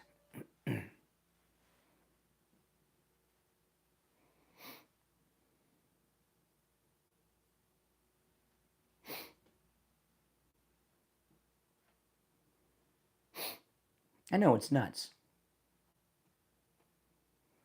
I don't know any MAGA people that would donate 10 cents to somebody stupid like that.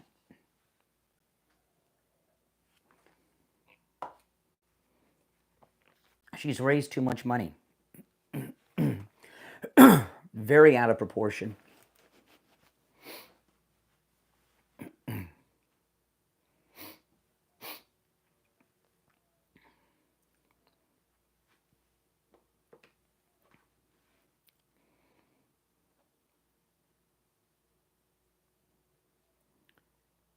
Welcome back, everyone. I'm Brian. It's the Steve Kane Show, Florida's longest running radio show. All right, let's just go back to the phone. I brought up a lot in the last hour and 50 minutes, so we'll just go to the calls. You're on the air. What's your name? Where are you calling from? You do know Nick Fuentes is the one who he's the one who actually tweeted. Well, he's it's one call per day. You know the rules. I'm not even going to address what you said. It's one call per day. And so far as Nick Fuentes, he's kind of like Fred Phelps. You guys remember Fred Phelps? He was a lunatic who would protest funerals of people who died of AIDS. People like Nick Fuentes are creations of the left too. Okay, Fred Phelps, Nick Fuentes, they're lunatics, okay, that do the work of the left. So the left make them relevant. And the only ones that ever talk about these lunatics are the left. You're on the air. What's your name? Where are you calling from? Oh, hi there. This is Diana from Brevard County. Hey, what's up? Yeah, just this thing about the donations to this woman's funding. I don't think it's liberals at all. And if you will go on X, you will see all the quote-unquote MAGA that is very racist and very anti-Israel as well. So there is a big contingent of those people. There are, when we talk about MAGA, okay, everyone I know is MAGA, pretty much. 99% of the people I encounter and know, friends and family, are MAGA. And I know a lot of people, okay? I don't know a single person that's truly MAGA that would give 10 cents to a woman that mistreats a child in any way, especially calling in a black child the N-word. So there's something not kosher with this. And the media, and when I got those seminar calls about it, like the black guy that was trying to sound like a MAGA white racist about it yesterday. I mean, come on. They're definitely trying to get a narrative going. And just because people are on X saying they're MAGA doesn't mean they're MAGA. There's a lot of fake MAGA out there. Yeah, so I agree that the people that we may know personally do not have those type of thoughts, but there is many, many people out there. No. I mean, just look at people like Candace Owens. No. Oh, really? Candace Owens supports the use of the N-word? No. Really? Oh, really? So hold on. We're not talking about Israel. Candace Owens hates Jews. Okay, and a lot of people think Tucker Carlson's anti-Israel too. Okay, but we're not talking about Jews. We're talking about calling a 5-year-old little boy the N-word. That's a whole nother thing. Yeah, there's a lot of MAGA that are. There's a lot of people, and this is a problem. I've talked about this a lot. There's a lot of Candace Owens is not MAGA, by the way. She's always criticizing Trump. But there's a lot of conservatives out there, some of them are MAGA, who are anti-Israel and anti-Semitic, and they don't even know it. They've been brainwashed by some people out there. But we're not talking about Israel. We're talking about calling a 5-year-old little boy in a public park the N-word, and then using it again on tape to the father in a little park. That's a whole nother thing. We're not talking about Israel.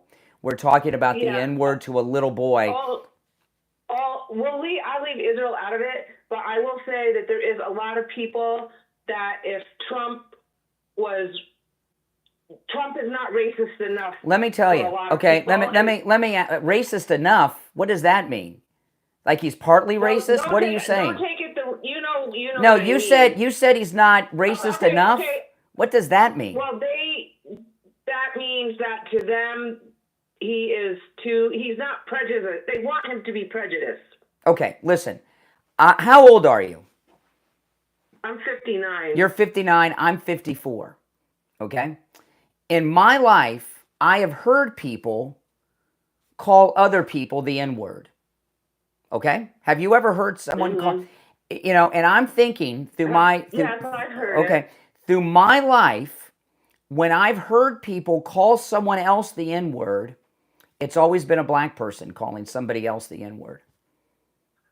I have never seen a white person in person call a black person the N-word. Oh, I know Democrats that use it, and they voted for Obama. Well, there you go. Democrats use the word. Yeah. So what I'm telling you is, with this incident, this is what you have. You have a woman who is inappropriate to a 5-year-old child. Okay? It's just totally inappropriate. MAGA people don't support being inappropriate. We're not talking about Jews in Israel. Okay? We're talking about calling a little boy the N-word, being out of line, out of place, and quite damaging and abusive to a child. MAGA people don't support that. The woman, some people have told me she's raised over 700,000 now. My last reports say over 600. I find it impossible to believe that MAGA people have donated around $700,000 to this idiot. I don't believe it.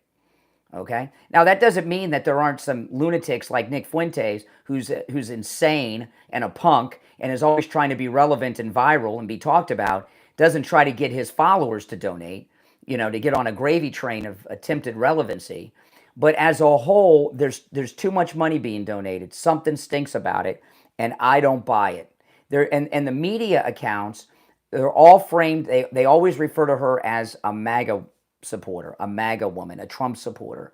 There's too much money. The incident's too outrageous. Something stinks about it. Does she claim to be MAGA? I don't know. There's just a little clip of tape, but I see people calling her that. And she's using a crowdfunding term that some conservatives have used, but liberals have used too. No, I don't. They're trying to get a narrative going that MAGA are donating the money. And by the way, to the guy that said Nick Fuentes is not MAGA. He's an insane person, okay? He's a crazy person. I'm talking, but the narrative in the media is MAGA has donated over $600,000 to this woman who called a 5-year-old child the N-word. That's false. I don't believe that. It's not MAGA for real, but it is people that they wish they could be if only Trump would change some things about what? I don't even know what you mean. All right, I appreciate the call. And by the way, that woman there I'm somewhat suspicious of because she called from an anonymous number, went to some links to try to block her number from me. So there's something right in the state of Denmark about all of this. There's just some things that don't make sense. Okay? And the left have a history of using these crowdfundings. Okay, I'll give you an example. When they want to pay people off, the left, they do two things. They do one of two things. If they're kind of a well-known person, they'll have them publish a book, and then they buy a bunch of the books up, and they get rich that way, right? Another way they do it is crowdfunding.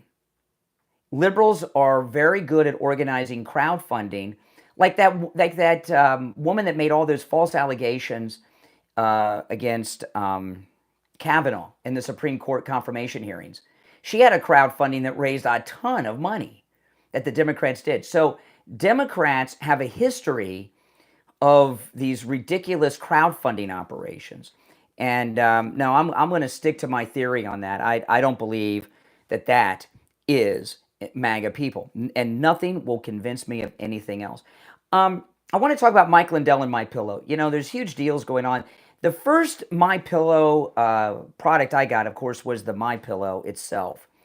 And I don't talk too much about the MyPillow because there's been so many other products that have come out since. But I want to explain to you, because sometimes people ask me, what's the big deal with the pillow? And I remember I was having a hard time sleeping before the MyPillow. I tried everything, every type of pillow, foam pillows, form-fitting pillows, bamboo pillows. I bought a $200 bamboo pillow from one of those stores at the mall that sell all the technical stuff. It's out of business now. The one that starts with a B. I forgot the name of it. And I got the MyPillow, and I'm like, okay. I slept on it one night and saw the difference. See, that patented fill that Mike Lindell invented inside the MyPillow, it makes it so that your head and neck fit perfectly in the pillow, and your head doesn't toss and turn all night. You're not aware of it because you're sleeping. But when your head's moving at night, you wake up out of REM sleep, even though you don't remember it. It interrupts your sleep. That patented fill, your head doesn't move at night. You're comfortable and you're in place, so you sleep the whole night through in REM sleep. It's absolutely amazing. And you can get the MyPillow for just $17.98 with our promo code Kane at checkout. The normal price is $49.98. So that's a big, big discount. Order yours right now, just $17.98. Use our promo code Kane at checkout, Kane, at mypillow.com. 2 hours down, 1 to go. We'll be back with Steve Kane right after this.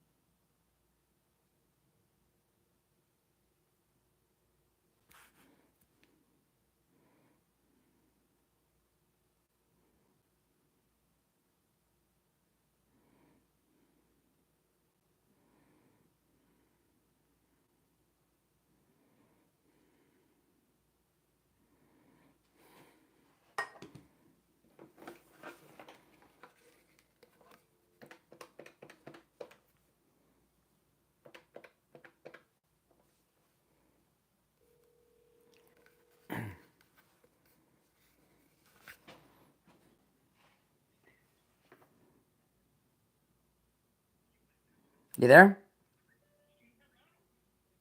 Yeah, you there? Okay, you got to turn the volume down back behind you. On the radio, yeah. Did Lori show you that text I sent you? Oh my God! I know. Yeah, I will. All right, hold on. I'll put you on hold for a minute. Hold on.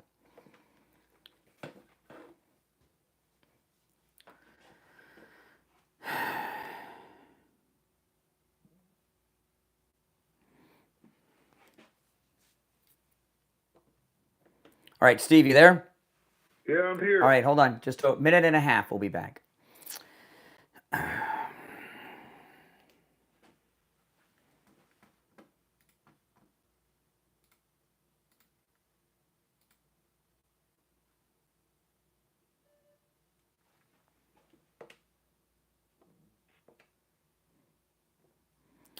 right. Did you have anything you wanted to go to, or? Yeah, anything but this. This is. Oh, wait, hold on. No, it's not. There's a full board, but that's okay. It doesn't mean anything. All right. I'll take it somewhere. All right.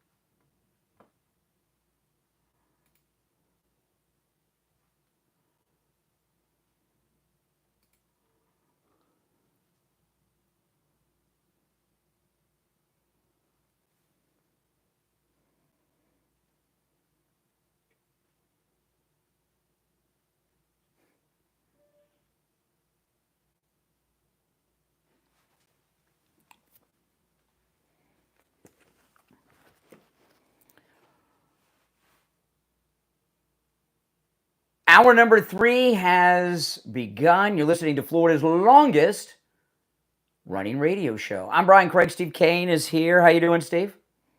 Good morning. I'm listening to all this. Wildness is going on in the world. When I went to bed last night, Donald Trump was making sounds like he was about to consummate the Canadian deal, and he really implied that in the next 3 to 4 or 5 days he was going to make an unbelievable announcement. If he was exaggerating, he's really going to lose credibility. Well, he said it wasn't about. It was during the Canadian thing, but Yes. with that weak, very nervous, wimpy Prime Minister Carney. Oh my goodness, what an embarrassment to Canada! But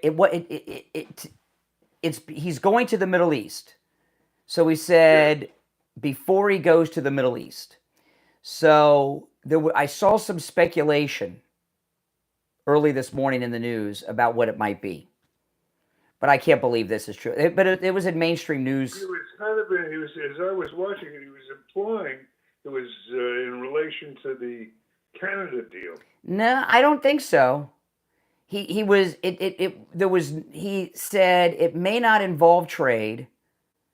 It was not about the Canadian deal at all. It was about hold on a second. It was about something generic. It was about something else, it seemed to me. Well, whatever it was, he was saying it was game changing. I mean, he made a big thing of it. I read, now again, this was in the news that I saw this, and I don't think this is it. And I was surprised to see this, and I can't remember which publication it was because I saw it and it was so stupid I just moved on. But they said it may be, it may involve something in the Middle East. And I know this will sound like a joke, but they said it as a serious thing that he may rename the Persian Gulf, but I don't think that's it. And they didn't say it as a joke, they were serious, okay? I don't know. But I thought it was interesting that Trump said in that meeting that they don't need to sign anything to get the trade deals right. He'll just needs a verbal, and then they have to act on it on the tariffs. But I don't think he implied it was Canada that he was talking about. Well, he was saying the things that I witnessed. He was saying in front of the new Canadian Prime Minister. Yeah, he was sitting there, but I didn't take it as meaning. So you're wondering what could it have been? Well, I mean, I tend to take Donald at his word. I mean, when he says something, I accept it as being factual. No, he's got something to announce, but it was not. I wouldn't assume it was anything to do with Canada. It was really kind of generic, like we don't know what it could be about. It could be about anything. But he implied it was game changing. At least the one I'm talking about. Yeah, yes. Something major. He said, did he say major announcement? Yes. I think he said major announcement. Well, what could it be if it didn't involve Canada? And he said he says it may not have anything to do with trade deals. He said a major announcement, and it might not have anything to do with trade deals, he said. Well, whatever it is, there's so much going on now, it's a massive conclusion. And I think this thing about I think you're right with this thing about the N-word, I hate that phrase, the N-word controversy. Well, let me without talking about it too long, let me tell you why I brought it up, and I'll give you guys the behind the scenes. If you watch on YouTube, you got to hear this, okay? You told me that topic was death, radio death, which is pretty bad. I mean, that's like Joyce Kaufman quality. The reason I brought it up, Steve, is I had 2 callers that were liberal that were trying to get me to defend what she was doing. That's why I didn't bring it up just randomly. Two liberal seminar callers called in and tried to get me to approve of her using it to the N-word, calling a small child the N-word. That's why I was talking about it. I just didn't randomly bring it up. If I just randomly brought it up, I would agree with you. But, we had these 2 callers, these liberal callers, who were shocked that I didn't defend her for calling a 5-year-old child the N-word. But, the speculation on what Trump's announcement could be, I think it's impossible to guess because there's so many big things coming, right? I mean, it's I couldn't even begin to guess what it could be. Well, I mean, his underall intent most of the time is to capture the news cycle, and he's already done that for the day. Mm-hmm. So I don't know. It's becoming redundant. Well, if you in the audience have any ideas what he could have been referencing, give us a call. The number's toll free, 1-888-465-2631. There you go. Yeah, that's a good one. That's a good one. 888-465-2631. But I don't want you to think I brought that lady up just generically because I had two calls. Steve, I had a caller. You missed this call, okay? This was hilarious, Steve. I got a call from a guy. He this was the worst, okay? Even Joyce Kaufman would have picked up on this guy. He called in, and he was trying to get me to defend this woman calling a 5-year-old the N-word. And he says, what are we going to do about these black people? And he was black. And you could tell by his voice. I mean, it was like talking to, Fat Albert or something. I mean, he sounded like that. And then he denied it. I mean, it was so bizarre. And the thing with the left, they're so desperate. They've not been able to get any false narratives off the ground, and they've been trying. And this is another desperate attempt. There was Trump had that big victory with the Supreme Court yesterday with the transgender discharges. Did you see that? No, it must have happened. Oh, this is one of my favorite ones. Okay, the Supreme Court ruled in favor of President Trump that he can discharge all the transgendered service people. Okay. And it's a catch. The liberals this is going to be fun because the liberals have been telling us the last couple of weeks, because the Supreme Court ruled against Trump on one of these deportation things.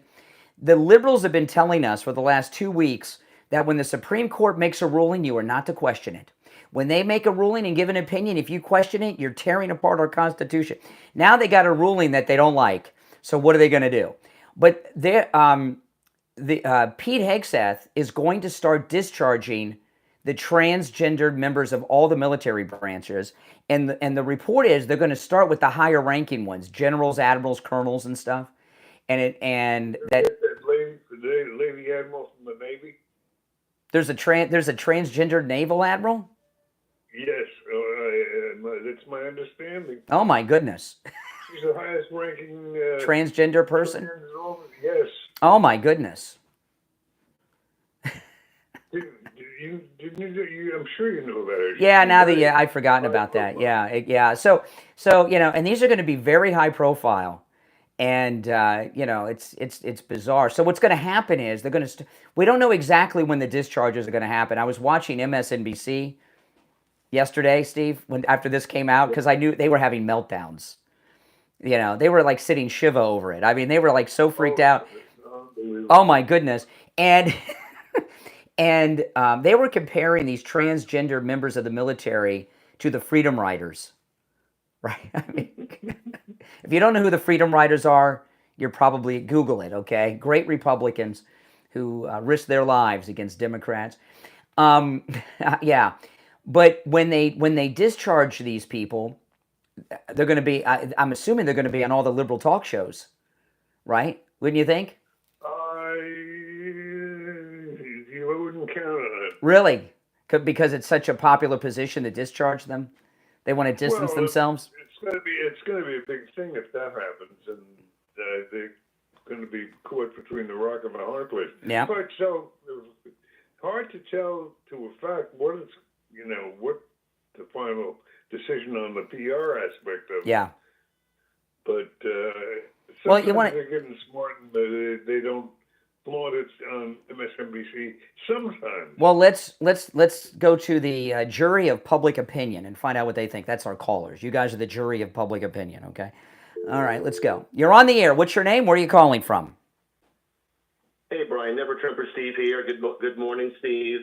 I wanted to go over your concerns about Ed Martin's confirmation, and really because Steve is here, I just want now. I know you're going to interrupt me. There's a laundry list of reasons why he should not be confirmed, but I want to start off because Steve is here. I want to start off with this one: that Ed Martin is personal friends of Tim Hale, who is a Nazi sympathizer, dresses up in Nazi uniforms, makes anti-Semitic statements, and praises Adolf Hitler. If that wasn't enough, who is he? Who is who? Who is this guy? Who is this guy you're talking about? What's his name? Tim Hale. Tim Hale, and then I'm going to look up Ed Martin. Okay, I'm going to, so, President Trump's grandchildren are Jews, His daughter's a Jew. You're aware of that, right? That has no basis to what I just said. Well, does it make sense when his grandchildren are Jews that he'd have a Nazi sympathizer working for him? I'm just telling you a fact. I mean, I'm not getting into that background. More than just telling us the fact. You're doing more than telling us the fact. You're implying some things which are, according to what Brian's telling us, are not. Well, that's just extra. Okay, now, by the way, I just Googled this. Okay, what you just said, and the first article that came up is from Left Wing National Public Radio. Okay. So I'm going to read from an article on National Public Radio. I will post this to my ex, Brian Craig Show, if you guys want to read. They have a direct email exchange between Martin, okay, and him. Okay, between this Nazi guy that you're talking about. And I know who he is.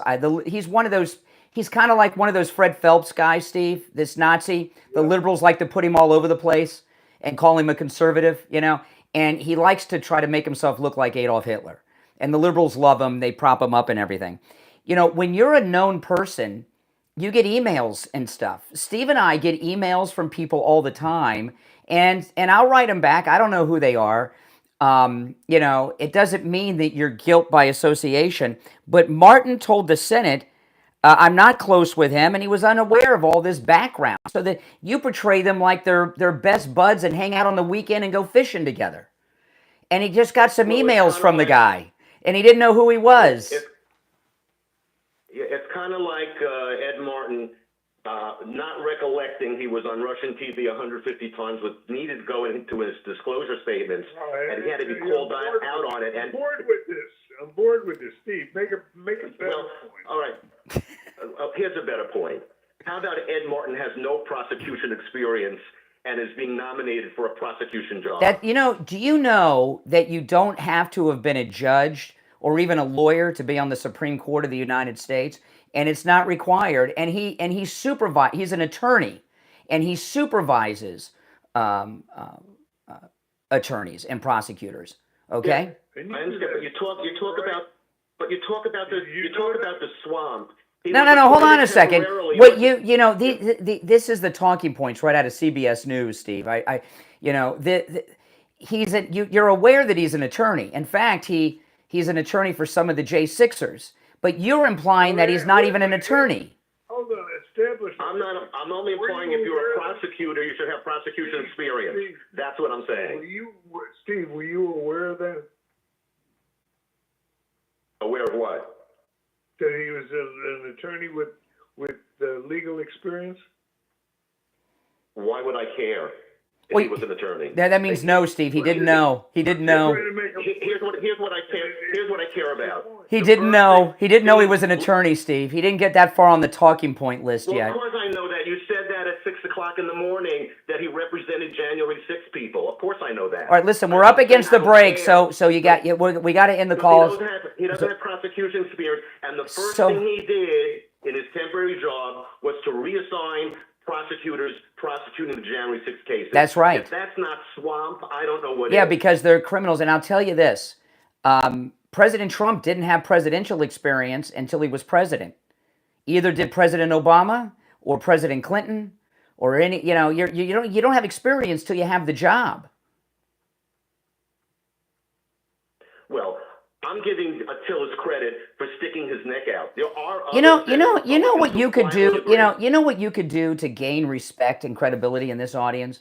If you just admitted, coming from you, like if you just said you hate Trump, there's nothing he can do that you'll approve of, and you're going to disagree with anything he does or says. No, my problem with your statement this morning is you bring up one tiny itty-bitty fact and you leave out... No, excuse me. You brought up something, and in about 6 seconds, I exposed you as having a vacuous lie. You said he's best friends and hangs out with this Nazi. The guy sent him a couple of emails. I got an email. Steve and I have an email box filled with hundreds of emails. You're not responsible for, and I write people back. You're not, how are you supposed to know who these people are? And their whole background. I don't know who you are. You know, hold on a second. Stephen, never Trumper Steve. That's all we know you as. You call in. We don't know about you, but if you had some sketchy background, does that mean Steve and I, who have talked to you many, many times, that we're guilty of whatever is in your background? That's such a stupid argument to make. Now, if you had this guy dressed up like Hitler or something, then you'd have an issue. All right, take care, but you don't. All right, Steve, I'm gonna put everybody on hold. We'll take a break and be right back.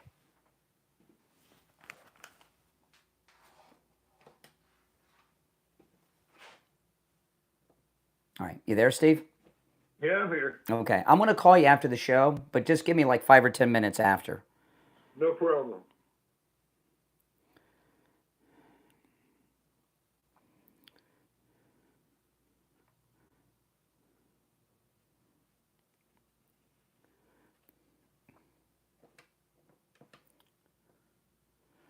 Okay. All right, you there, Steve? Steve? Hold on. Oh. Steve, you there? Ah.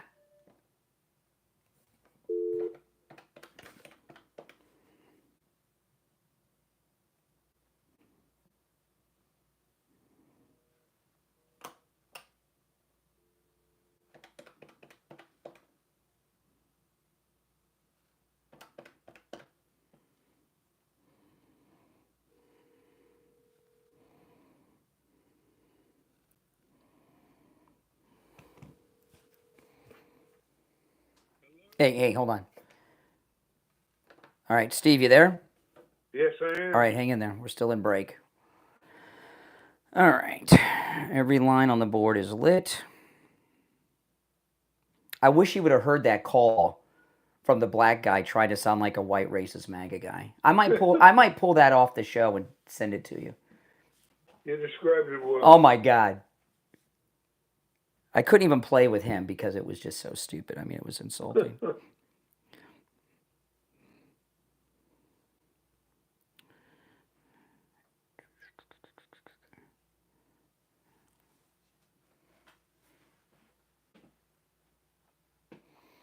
One minute, we'll be back.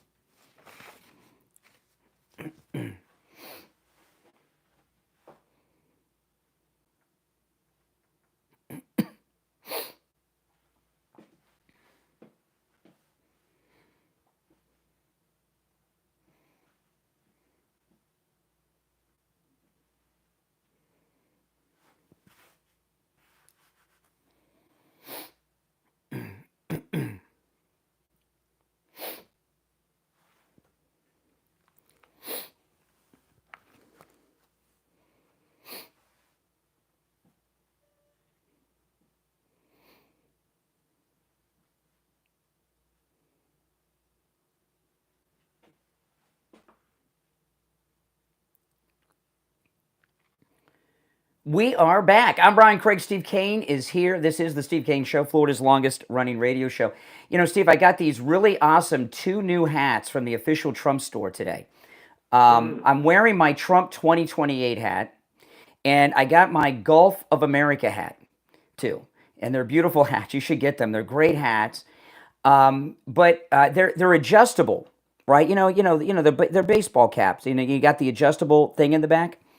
Right. And I realized something absolutely amazing about Coastal Weight Loss Secret. I've lost weight in my head because I wear baseball caps all the time, and the ones that are adjustable, usually I have them on the 3rd or 4th hole from the end. On my Gulf of America cap, I got it on the last hole. It's as small as it goes. And on my Trump 2028 hat, I have it on the next to the last, and it's loose. I never thought, I lost all this weight on my face and my neck My stomach is flat. I've lost all this weight in my waist. I've even noticed my hands, wrist, and arms. I've lost weight. I never thought I had a fat head, Steve, but apparently I did. My head's gotten smaller thanks to Coastal Weight Loss Secret. But I guess you lose fat everywhere when you lose weight. I just had never realized that. Listen, weight loss is amazing. Not only do you look better, you feel better, and not just because you feel better about yourself because you look better. You have more energy. I mean, I got to tell you, I feel the difference. Lost over 35 pounds thanks to Coastal Weight Loss Secret. Now, if you want to lose weight, no matter how much or how little, okay, 20 pounds, 25 pounds, 120, 150, 250, call Coastal Weight Loss Secret. It works. Remember, I'm not taking any medications like Ozempic or anything. I'm eating foods I would normally eat, and I'm not doing one bit of exercise. If I had to do exercise, I would be a failure. I wouldn't be able to do. I'm not doing any exercise either. Give them a call. Now, when you call, make sure you tell them you heard about them on the True Oldies channel. 561-247-6300. 561-247-6300. All right, 561-247-6300. And online, coastalweightlossecret.com. Well, I lost track of where we were. What do you remember what we were talking about before the break, Steve? I've lost track. No, I don't know. We've been Okay. Never Trumper Steve. Everything he said about Martin, who's Trump's pick to be the United States Attorney for the District of Columbia, is untrue and misrepresent. I mean, he was never a prosecutor, but he's implying he's not a lawyer, implying he's a friend with a Nazi, which is absurd. You know, what I was talking about earlier, Steve, in all the years we've done this show, I don't think we've ever discussed about an individual appointment of a United States attorney before. That's not the kind. Now, we might, like, I remember there was a bunch of firings of U.S. attorneys by George W. Bush, and that was a topic.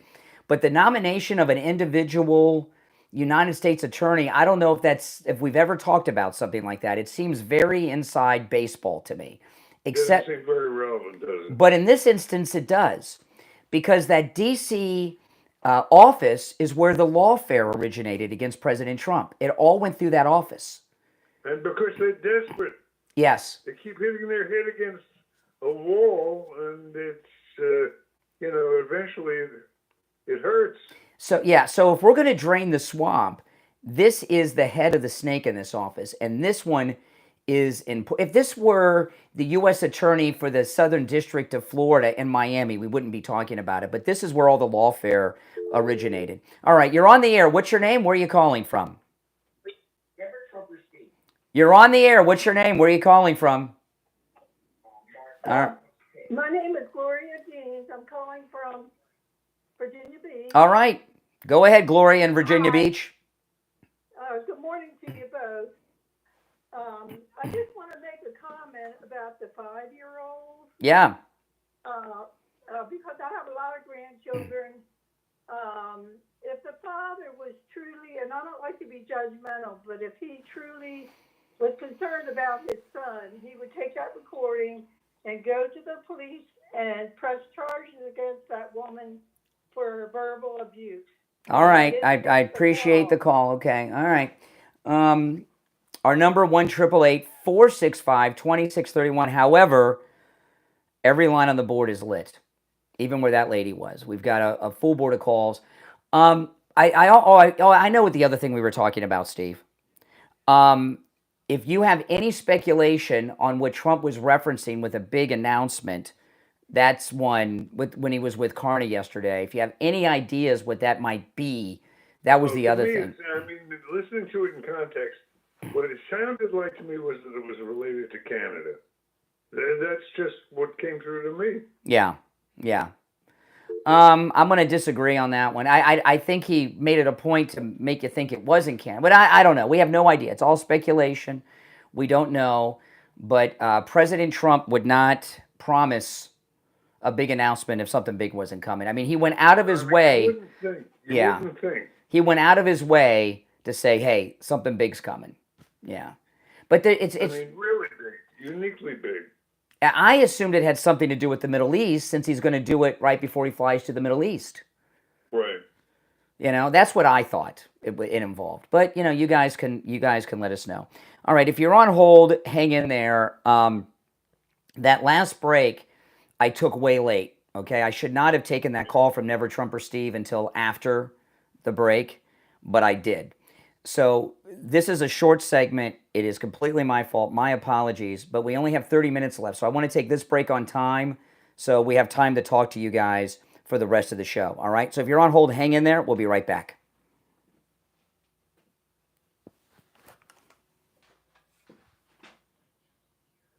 All right. Steve, you there? Yes, I am. Okay, hang in there.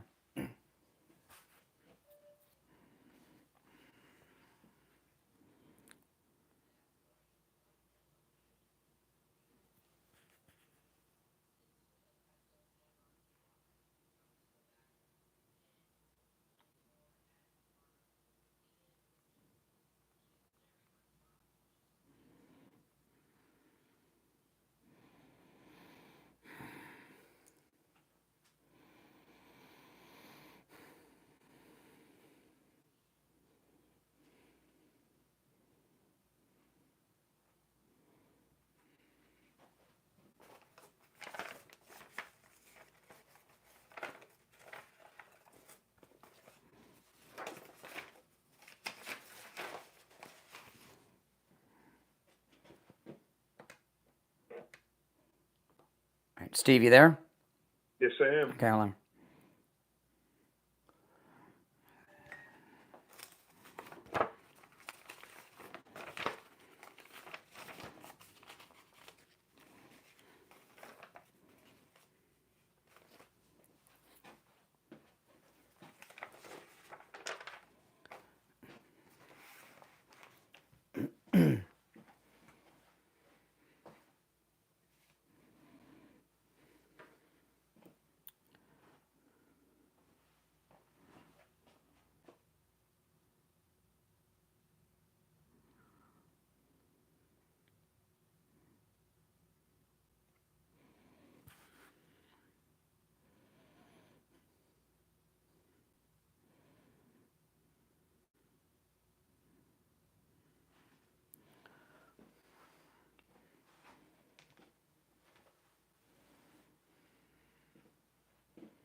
Just over a minute, we'll be back.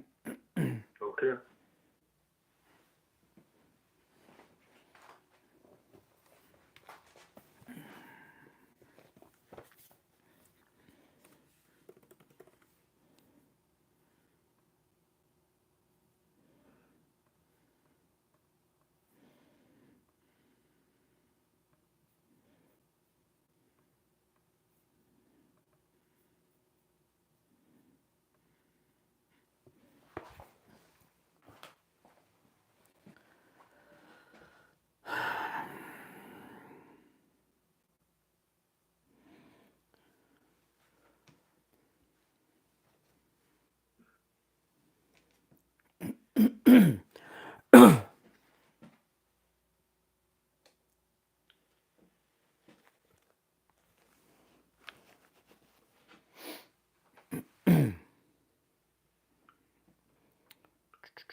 We're back. I'm Brian. Steve Kane is here. It is the Steve Kane Show. Every line on the board is lit. If you're on hold, stand by. You know, Steve, I wanted to tell people about your neuropathy real quick and Lighthouse Medical Center. Let me tell you, neuropathy, and I've known people other than you with neuropathy. It's Very common. Is it fair to say it's living torture? I mean, I would say it's awful. Neuropathy, right? I mean, the dizziness, it's bad. The feeling of pins and needles, the loss of feeling, the dizziness, the falling. You know, a lot of people that are older that fall down all the time. It's not oh, they're old, they can't stand up. A lot of them have neuropathy. And we found Lighthouse Medical Center out of necessity because you had your neuropathy and you had every symptom in the medical book. And your doctor told you there's no treatment, even seeing you to a neurologist, a specialist, and they said, oh, that's your life. Go home and suffer for the rest of your life. Oh, that's great. Thank you. And we found Lighthouse Medical. They have now this is very important for you to understand, okay? Lighthouse Medical in Pompano, which can help you no matter where you're located in the United States. And they offer free consultations if you mention you heard about them on the Steve Kane Show. Lighthouse Medical in Pompano. There's a beautiful lighthouse on the beach in Pompano. That's why it's Lighthouse Medical in Pompano. Beautiful lighthouse. Lighthouse Medical in Pompano have a treatment for neuropathy that works and a treatment that lasts. Not only did you saw relief the next day after your first treatment, but your neuropathy symptoms not only disappeared, Steve, it's been over 2.5 years and they have not returned. That's amazing. And I've met listeners of ours at our events, on our cruises, at Wings Plus, and even at the Barry Siegel workshops that are living their life again. They're able to walk, they're able to drive, they're able to get out of their home. You know, a lot of people that have neuropathy are homebound. A lot of people have neuropathy and don't know it. You know, and the symptoms, the burning, the tingling in the hands and feet, the loss of balance, the falling down, the feeling of pins and needles in the hands and feet, no feeling at all. If you have any of these symptoms, you may have neuropathy. Go see them at Lighthouse Medical Center. Take advantage of that no-charge consultation. Find out if you have neuropathy. And if you do, get your life back. Here's their number, 754-222-6642. 754-222-6642, 754-222-6642, and online, lighthousemedicalcenter.com. All right, I got to guess, Steve, on what Trump's big announcement might be. Take a shot. Okay, and someone texted me this. Someone we know texted me this during the break. It's going to be before his trip to the Middle East. And there's a lot going on in the Middle East, right? You got Israel, the Gaza, the Gaza issue. You've got Iran, you've got India and Pakistan. But this announcement, you know, I don't think it's India or Pakistan. This is what it could be: naming his national security advisor, and that's a big deal. And there's 2 people at the top of the list. Stephen Miller, which I love Stephen Miller, and that would be great. But the one... They've been talking about it. They've been talking about Miller for a while. Yeah. He's excellent. But there's somebody that's even better, that has people going, that would really get the news cycle going. If he brought back General Flynn as his national security advisor, that would be amazing. That would be insane. The media would have meltdowns. The Democrats would all have strokes. That would be an epic announcement. If he and he traveled to the Middle East with him, General Flynn. That would be, I think, and by the way, that was not my thought. Someone texted me that during the break. I'm not going to tell you who, but somebody texted me that during the break. And I think that the National Security Advisor is highly likely to be what it is. But General Flynn, that would turn the world upside down. Why would you say that? Well, they hate General Flynn. And remember, when President Trump was president-elect the first time, he met with Obama when Obama was still president. And I've heard Trump talk about this. He said Obama told him, hire whoever you want for whatever job you want to hire them for, except General Flynn. And Trump left the meeting, went out in the hallway, and told his people to hire General Flynn. And so they hate him. But President Trump fired General Flynn during the lawfare in the first term. They thought he lied to Pence, and lying to Mike Pence. Well, that's not a big deal right now. We don't like Pence anymore. So that would be beautiful. That might be some wishful thinking, but naming as National Security Advisor, it being General Flynn, and then getting on Air Force One and flying off to the Middle East with General Flynn as National Security Advisor would be beautiful. It would be, Steve, that is the one. They hate Trump no matter what he does, right? If he turns a light switch on, they have meltdowns, all right? They don't like his blue suit. Maybe you're right, but I mean, it doesn't float my boat, I can tell you. Oh, I mean, it would. It's not such a big thing. Not to to. me, not all. Oh, you would change your mind in a heartbeat as soon as you saw CNN and MSNBC. You might turn them on and it'd be dead air because they would have heart attacks and strokes. They would have panic attacks. Let's go to our callers though and find out what they have to say. You're on the air. What's your name? Where are you calling from? Yeah, Jay from Jersey. Hey, Jay. Hey, I think this is not what I'm calling about, but I think the big announcement is all the millions of dollars he's going to spend for his birthday to give himself a military parade. That's what I think. Well, that's not what he's doing, but the days coincide. My birth. Yeah, go. Do you have something more interesting than that, Jay? I was calling because I heard you talking to the last guy when he told you to look up about the one he's nominating. Which I did. I looked up what he said. He's not a Nazi. Being a Nazi sympathizer. Did you see his pictures? I'm asking you. Did you see the man's pictures that's being nominated? Did you see them? You don't even see all the pictures of him. Did you see all the pictures of him with his Hitler mustache? Oh my gosh! Did you see those pictures? You're not looking at pictures of Martin. You're looking at pictures of somebody else. Oh my God! Yeah, you are. Do it right now. Pull them up right now. No, they're not. Oh my, Steve, this is really sad. Who are they then? The guy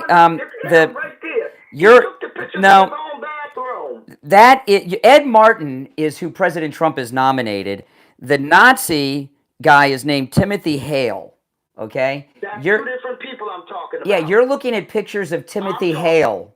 No, yes. I'm talking about the pictures of the nominee. There's no such picture. His mustache no, like Hitler. No, that's Timothy Hale. You got the wrong guy. Oh my! I'm embarrassed for you. You're just ignoring the fact that they took the pictures. No, you're just ignoring Timothy Hale. You're trying to act like the pictures aren't there. Timothy Hale took pictures of him. Those are pictures of Timothy Hale with the Hitler mustache, not Ed Martin. All right. Anything else? Well, you know what it is with Jay? I think Jay's so racist. All white guys look alike. Probably not racist, but not too much. You said the other day. Tell us something good about white people then. You're not racist? Hold on. You said the main thing we have to. I'm gonna tell you something racist. The main thing that we have to fear in America is white men. That's true. You say you're not racist. Tell me something good about white people. Oh, I love white people. Well, give me an example. They're just like me. It's no different. Tell me a positive thing about a white person. They're better than others. Okay. All right. Take care. All right. That's. Oh my goodness. He's looking at the wrong pit. You know what? These Democrats. You know what's going on? Since Elon Musk and Doge shut down USAID, whoever was sending out the Democrat talking points is no longer there.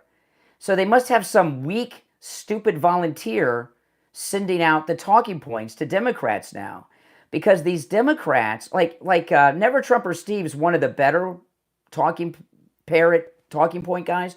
He was all messed up. This guy's all messed up. Their talking points are very confusing to these people.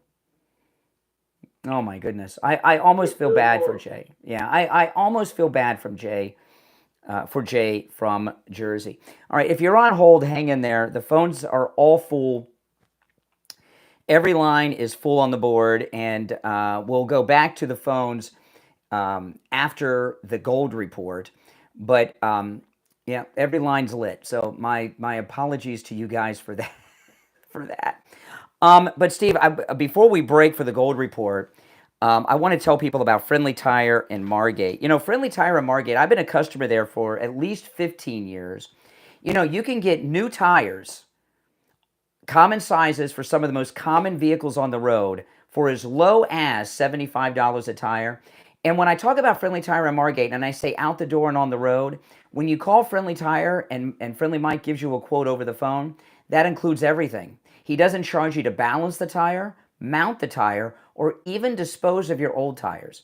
So when he gives you a quote over the phone, that's out the door and on the road. New tires for as low as $75 a tire. That's amazing. If you have a Tesla, you know, you have to have special tools and everything to replace Tesla tires. He's got the tools, and he'll get you the best deal on Tesla tires anywhere. On one of my cars, we have run flats. You love run flats, Steve, till you need new tires. Friendly Tire has the best prices on run flats you'll find anywhere. And he has all the name brands you know and love. I'm a Firestone guy, but if you're in the Michelin, Bridgestone, Pirelli, whatever you're into, he'll get them, and he'll get them at a great price. Give Friendly Tire a call. Friendly Mike will give you a quote right over the phone. 954-977-9445. Make sure you tell him you heard about him on the Steve Kane Show. He'll take extra good care of you, all right? 954-977-9445. 954-977-9445. For Friendly Tire in Margate. We'll be right back.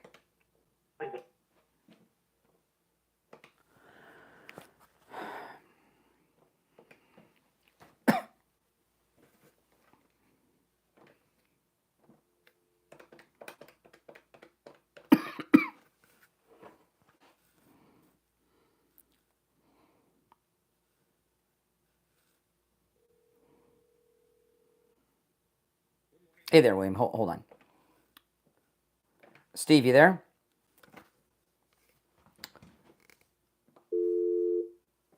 Steve, you there?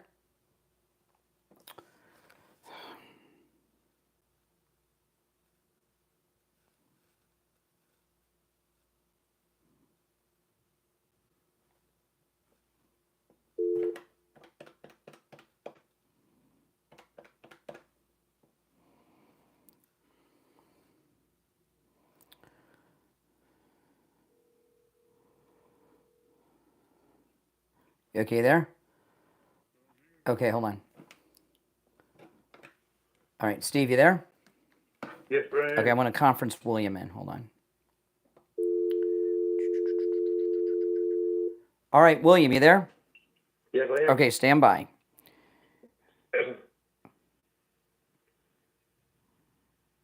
We have 45 seconds. We'll be back.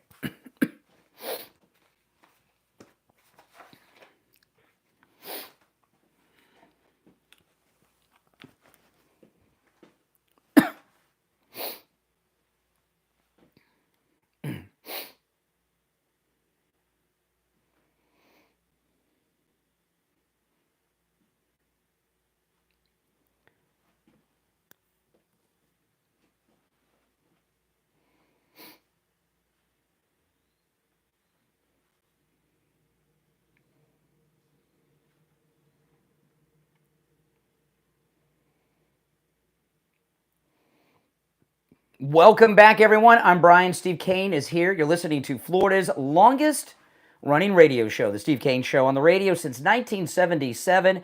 And on the line from the offices of William Youngerman Incorporated, we have William Youngerman with the Morning Gold and Precious Metals Report. William Youngerman, how the metals looking today? Metals are looking great, Brian. The last 2 days, we saw gold gain over almost $200. Yesterday, gaining $99.10 after Monday's gain of $93.80. Gold closing out the day yesterday at $3,432.50 the ounce after trading in a range of $33.74 all the way up to $34.37. That was only within maybe $65 of our all-time record high of $3,500. Silver gained 72 cents yesterday, closing out the day at $33.17 the ounce.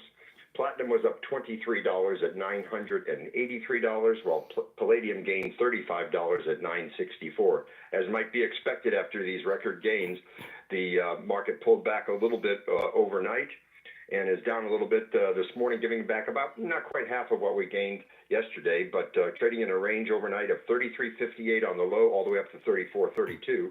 And right now, gold is $3,388. That's down $44.50. But with these big numbers, you got to expect big swings, and that's what we're seeing. Yeah. The silver Silver down 32 cents right now at 32.85. Platinum up $2 at 9.85, and palladium up $6 at 9.70. So gold's down right now $44.50 at $3388. A little bit of a pullback, profit taking, but I wouldn't be surprised to see that gold that loss erased before the day's over with, and maybe even hit a new high. Yeah. Now, obviously people can come in your shop in Boca on the first floor of the Bank of America building, just east of US 1 Federal Highway and on the south side of Palmetto Park Road. But you do business all over the world, over the phone and through the mail. And sometimes people are even local in South Florida, and maybe they're too busy to make it in. How does it work for people that want to buy gold and silver when they call you on the phone? Yeah, you just call us up, lock in the price of what you want to buy, and then wire the funds to us, and the coins or the bullion is shipped out immediately, either the same day or the very next day. So it's quite easy to do it, and very secure. Yeah, and when you ship it out, how's it shipped out? Because it's insured. How does that work when you actually ship out? It gets shipped out either registered mail, fully insured, or via Federal Express, fully insured also. Yeah, and like I said, you do transactions through the mail and over the phone all over the planet. All right, listen, William Youngerman's number's toll free. He opens up at 10 a.m. 1-800-327-5010. 1-800-327-5010, and his address is 150 East Palmetto Park Road in Boca. Again, immediately east of US 1 Federal Highway on the south side of Palmetto Park Road on the first floor of the Bank of America building. And on his website, you can find both his address and phone number, WilliamYoungerman.com. That's WilliamYoungerman.com. All right, William Youngerman, we'll touch base tomorrow. Okay, have a great day. All right, take care. All right, Steve, every line on our board is lit. You want to go back to the phones? Let's do it. All right, let's go. You're on the air. What's your name? Where are you calling from? Oh, geez, I must have been really lucky with all that busy callers. How you doing, Brian? Good morning. Yeah, you're very lucky to talk to us. How's your please tell me that hat is at least made in America. Please tell me. All the official Trump hats are made in the USA. Absolutely. Okay, copy that. What about what does that even mean? I mean, what about the phone you're talking to me on? Where was that made? There's a big difference between a big difference. I know. All right, go ahead. Are you give us something interesting. You're boring us. What phone I'm using there, Chief? All right, take it easy. Stop directing everything where you want it to go. You unfortunately you host a show where you sell more stuff while you're on the air than you do off it. Yeah. Give me a second. Okay, go ahead. All right. I just want to say this General Flynn idea, dude, I can't even believe that would even be feasible as an idea. Okay, the man's been what? The man's been what? What? The man's been what? General Flynn. What's the man been? He's been a joy for patriotism across the world. What? Okay, so what? No. You said General Flynn's been something. What has he been? You don't know? See what I mean, Steve, about the talking points? The Democrats are sending out incomplete talking points. He doesn't have the rest of the thought. All right, take care. Oh, my goodness. That's weak. Oh, my goodness. All right, let's try another one. You're on the air. What's your name? Where are you calling from? You're on the air. What's your name? Where are you calling from? All right. Hello? Yep, you're on the air. Hello? Yes. Holy Toledo, man, talking about throwing the ball against the wet mattress. Look, it boils down to slander. It boils down to slander, okay? It doesn't matter who Trump picks for what position or whatever. It doesn't matter. He could be trying to get an Easter bunny in other places. It doesn't matter. So what's going to be the next thing? Oh, this lady's going to come from 30 years ago and is going to have some sexual. They simply don't want the guy there. And the fact that I haven't heard about John Thurn until a couple of days ago, I call him a sleeper cell rhino traitor because he wouldn't want to vote for Ed Martin because of January 6th. Well, listen, he was an attorney who represented some J6ers. I've never heard people, I've never heard attorneys held accountable for accusations made against their clients. I don't get that. And so far as Tom there, the concern about General Flynn for an unknown reason because the talking point was incomplete, Biden had the Easter Bunny advising him on what to do. I would rather have General Flynn than the Easter Bunny advising the president any day. we got to start from the top, John Roberts, all the way through Pfizer and down, and see what their activities has been in the last 25, 30 years. We have to start picking these judges apart and replacing them with younger people who will think our way. I don't know who's going to be the one to lead that, but AI can always go through the Okay, files. all right. Appreciate the call, IB. All right, let's go. We're running short on time, so let's go. You're on the air. What's your name? Where are you calling from? Yes, this is Dan from Ohio. Hey, Dan. Hey, Dan.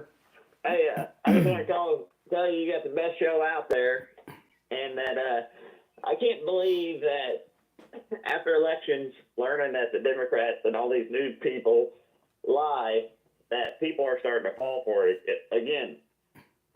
Who's falling? What lies are people falling for in the current news cycle? Like the Ed Martin deal. If you go and you look, they put the pictures next to each other, so they're making people assume that he is the guy in the picture. No, only if you're stupid and don't read, because underneath the photograph it tells you who each one is. And exactly. you know, put their glasses on. well, you know, you're talking about Democrats. It's a reflex. Whatever Trump is for, they're against, no matter what. I mean, last week they were defending a wife beater, right? The guy Garcia in El Salvador. Okay, now they're trying to do. You know, they're always going to oppose whatever Trump does. Yes, sir. And I think the good news is that Trump's going to let out is that he's probably going. That Russia's probably going to side on the dotted line, is what I think. Oh, that's a good one. Yes, the Ukraine-Russian peace deal, that would be big.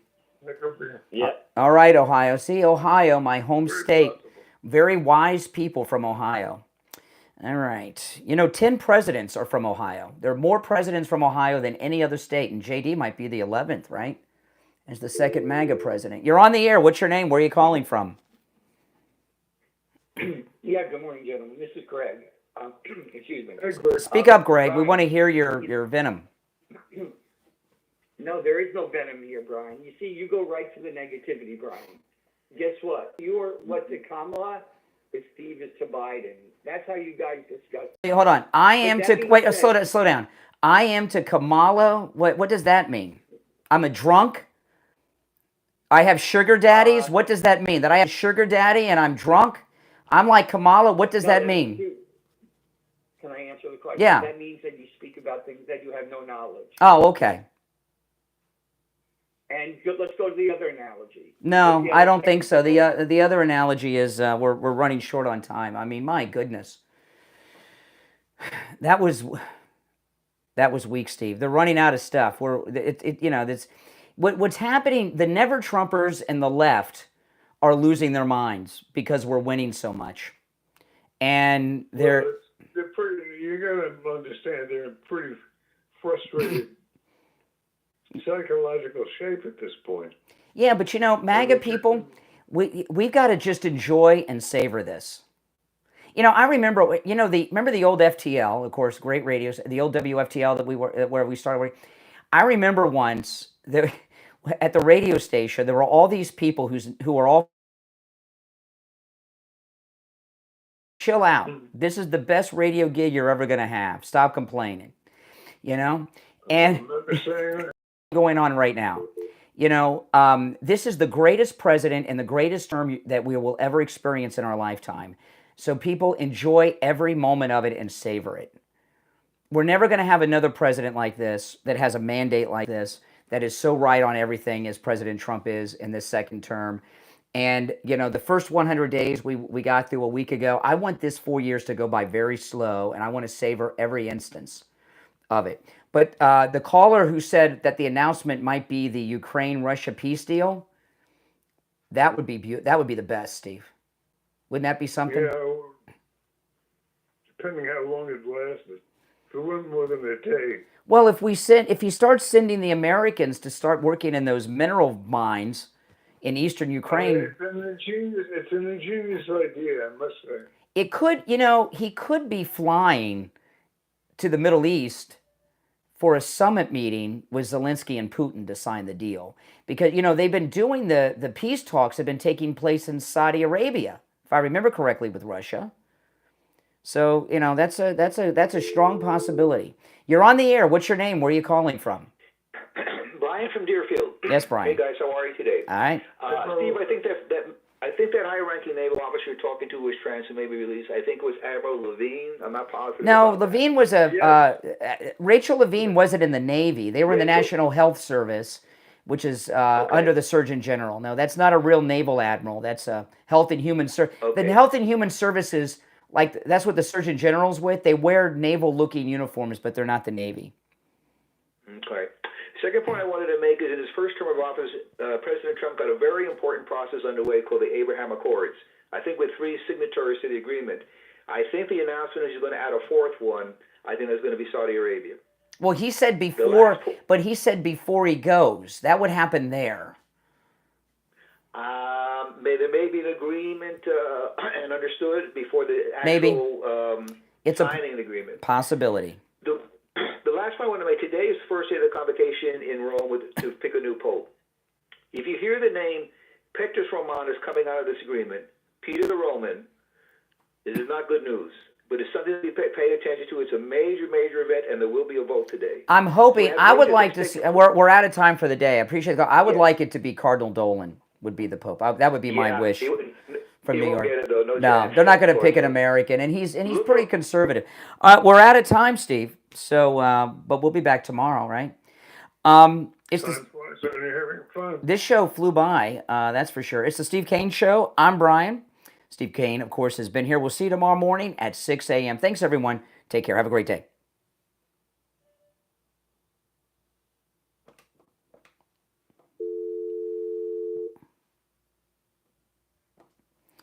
Oh, boy. I'll take, you know what? I'll take one call before I sign off. You're on the air. What's your name? Where are you calling from? Hey, Brian. This is Jerry from Arizona. Hey, Jerry. Hey, I just wanted to speak on the General Flynn thing. I know that yesterday he had just posted something about shifty shift. General Flynn did? Yeah. Yes. And, I mean, listen, to have him put in that spot, I know they're shaking, scared. But also, I wanted to know, did you know anything about the James O'Keefe information? You know, we don't know. You know, I didn't talk about it on the show today. I did a live stream on YouTube before the main show. And Benny Johnson was implying that it has something to do with Epstein. And I hope it's something else. But James O'Keefe, it's going to come out today. And I don't know what time. And I haven't heard anything about it coming out yet. But usually when James O'Keefe drops something, it's around 11 a.m. That doesn't mean it's going to be 11. But in the past, he's done so much hype for this. I hope it's good and hope it lives up to the hype. You know what I mean? Man, yes. Yes, and you know what? I love all the patriots that are around and just doing the job of what America is supposed to be about, is protecting America, but also providing a way to the future, man. I appreciate you out here, man. Thank you. All right, take care. Appreciate the call. Well, the radio show's over. This is like the post show.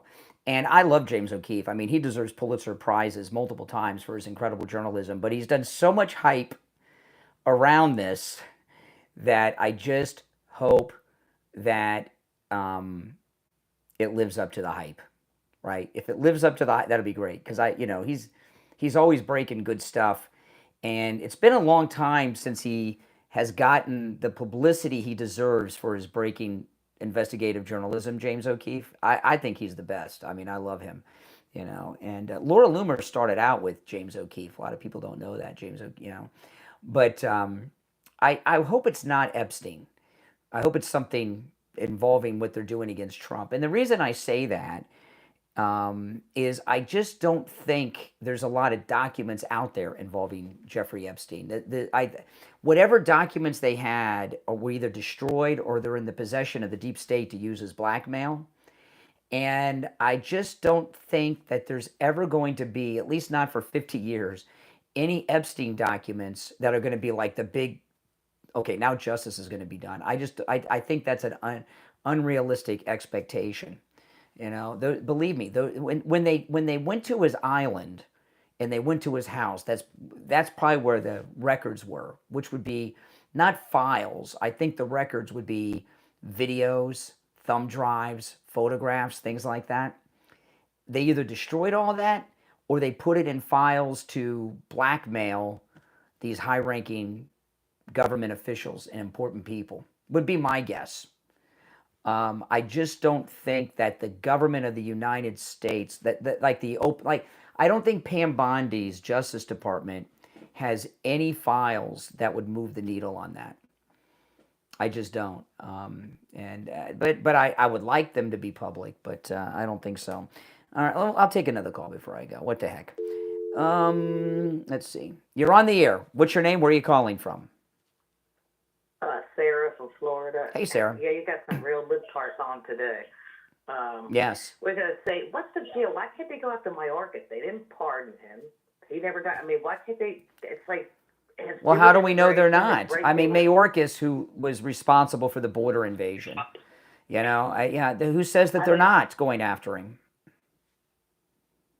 Yeah, I understand what the one guy was saying. It's really something that they're going after. I don't know. Maybe they should have had Matt Gaetz as the, AG. I don't know. She's a disappointment.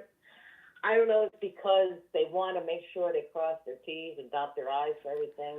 Well, if President Trump, the way he's been talking is they're going after Letitia, and that's got to be at the top of President Trump's list, Letitia James.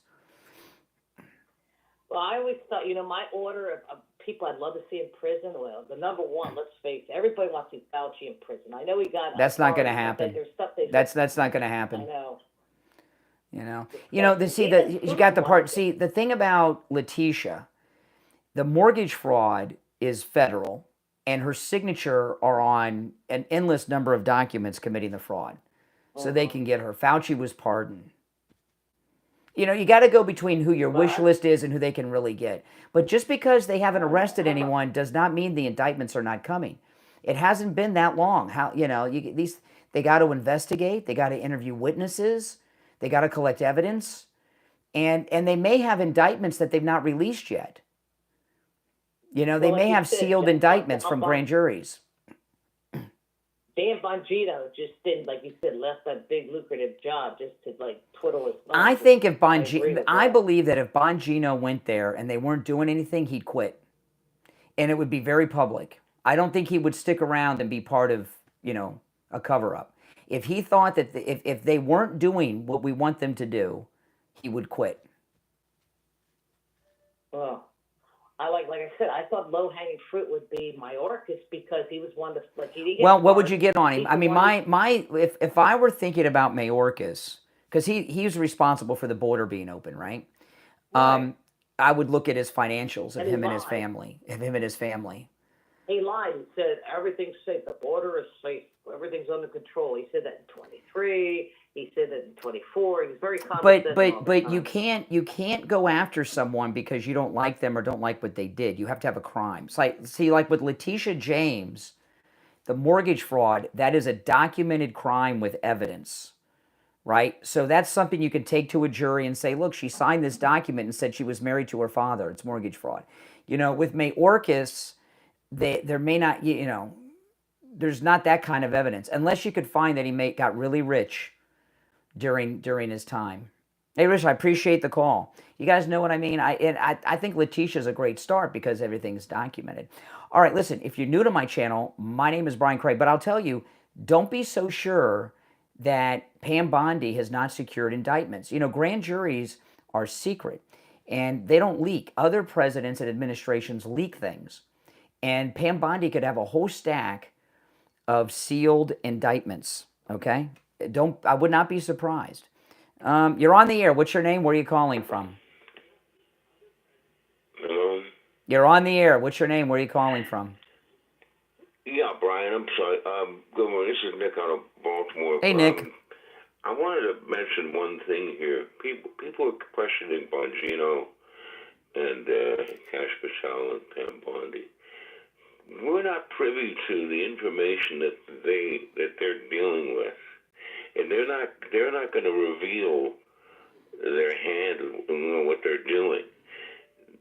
This administration's handling things a lot differently than they did the first time around. Yep.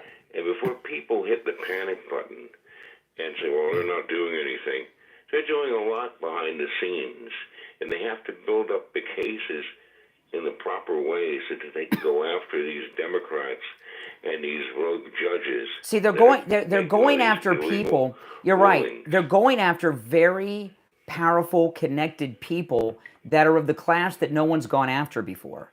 So they have to have concrete indictments with evidence and witnesses. It's not as easy as people. I think people got to be a little more patient.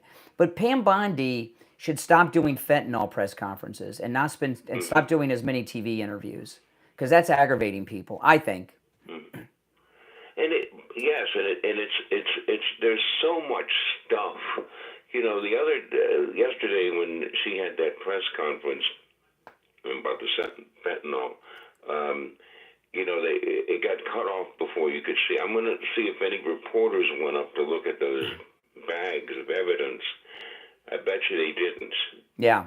Because they don't want to cover the truth. You know. And you know, it's, what did you call it? What did you and Steve call this? Censorship by omission. Yeah. Media bias. Media bias is in what stories they choose to not cover and cover. That's another bias. Yeah. All right. Well, I appreciate the call, Nick. I agree with everything you said. Take care. Now, listen, again, if you're new, make sure you subscribe. This is where MAGA comes to talk. Every weekday morning, I live stream every day of the week and all the time, okay, at different times. But each weekday morning, starting at 6 a.m., I'm live streaming here in my studio, and I take live calls like I've been doing all morning. So if you're not subscribed, subscribe. You'll love this channel. And if you're already subscribed, do me the favor of liking the video, and if you could share the video on your socials, that'd be spectacular too. All right, guys.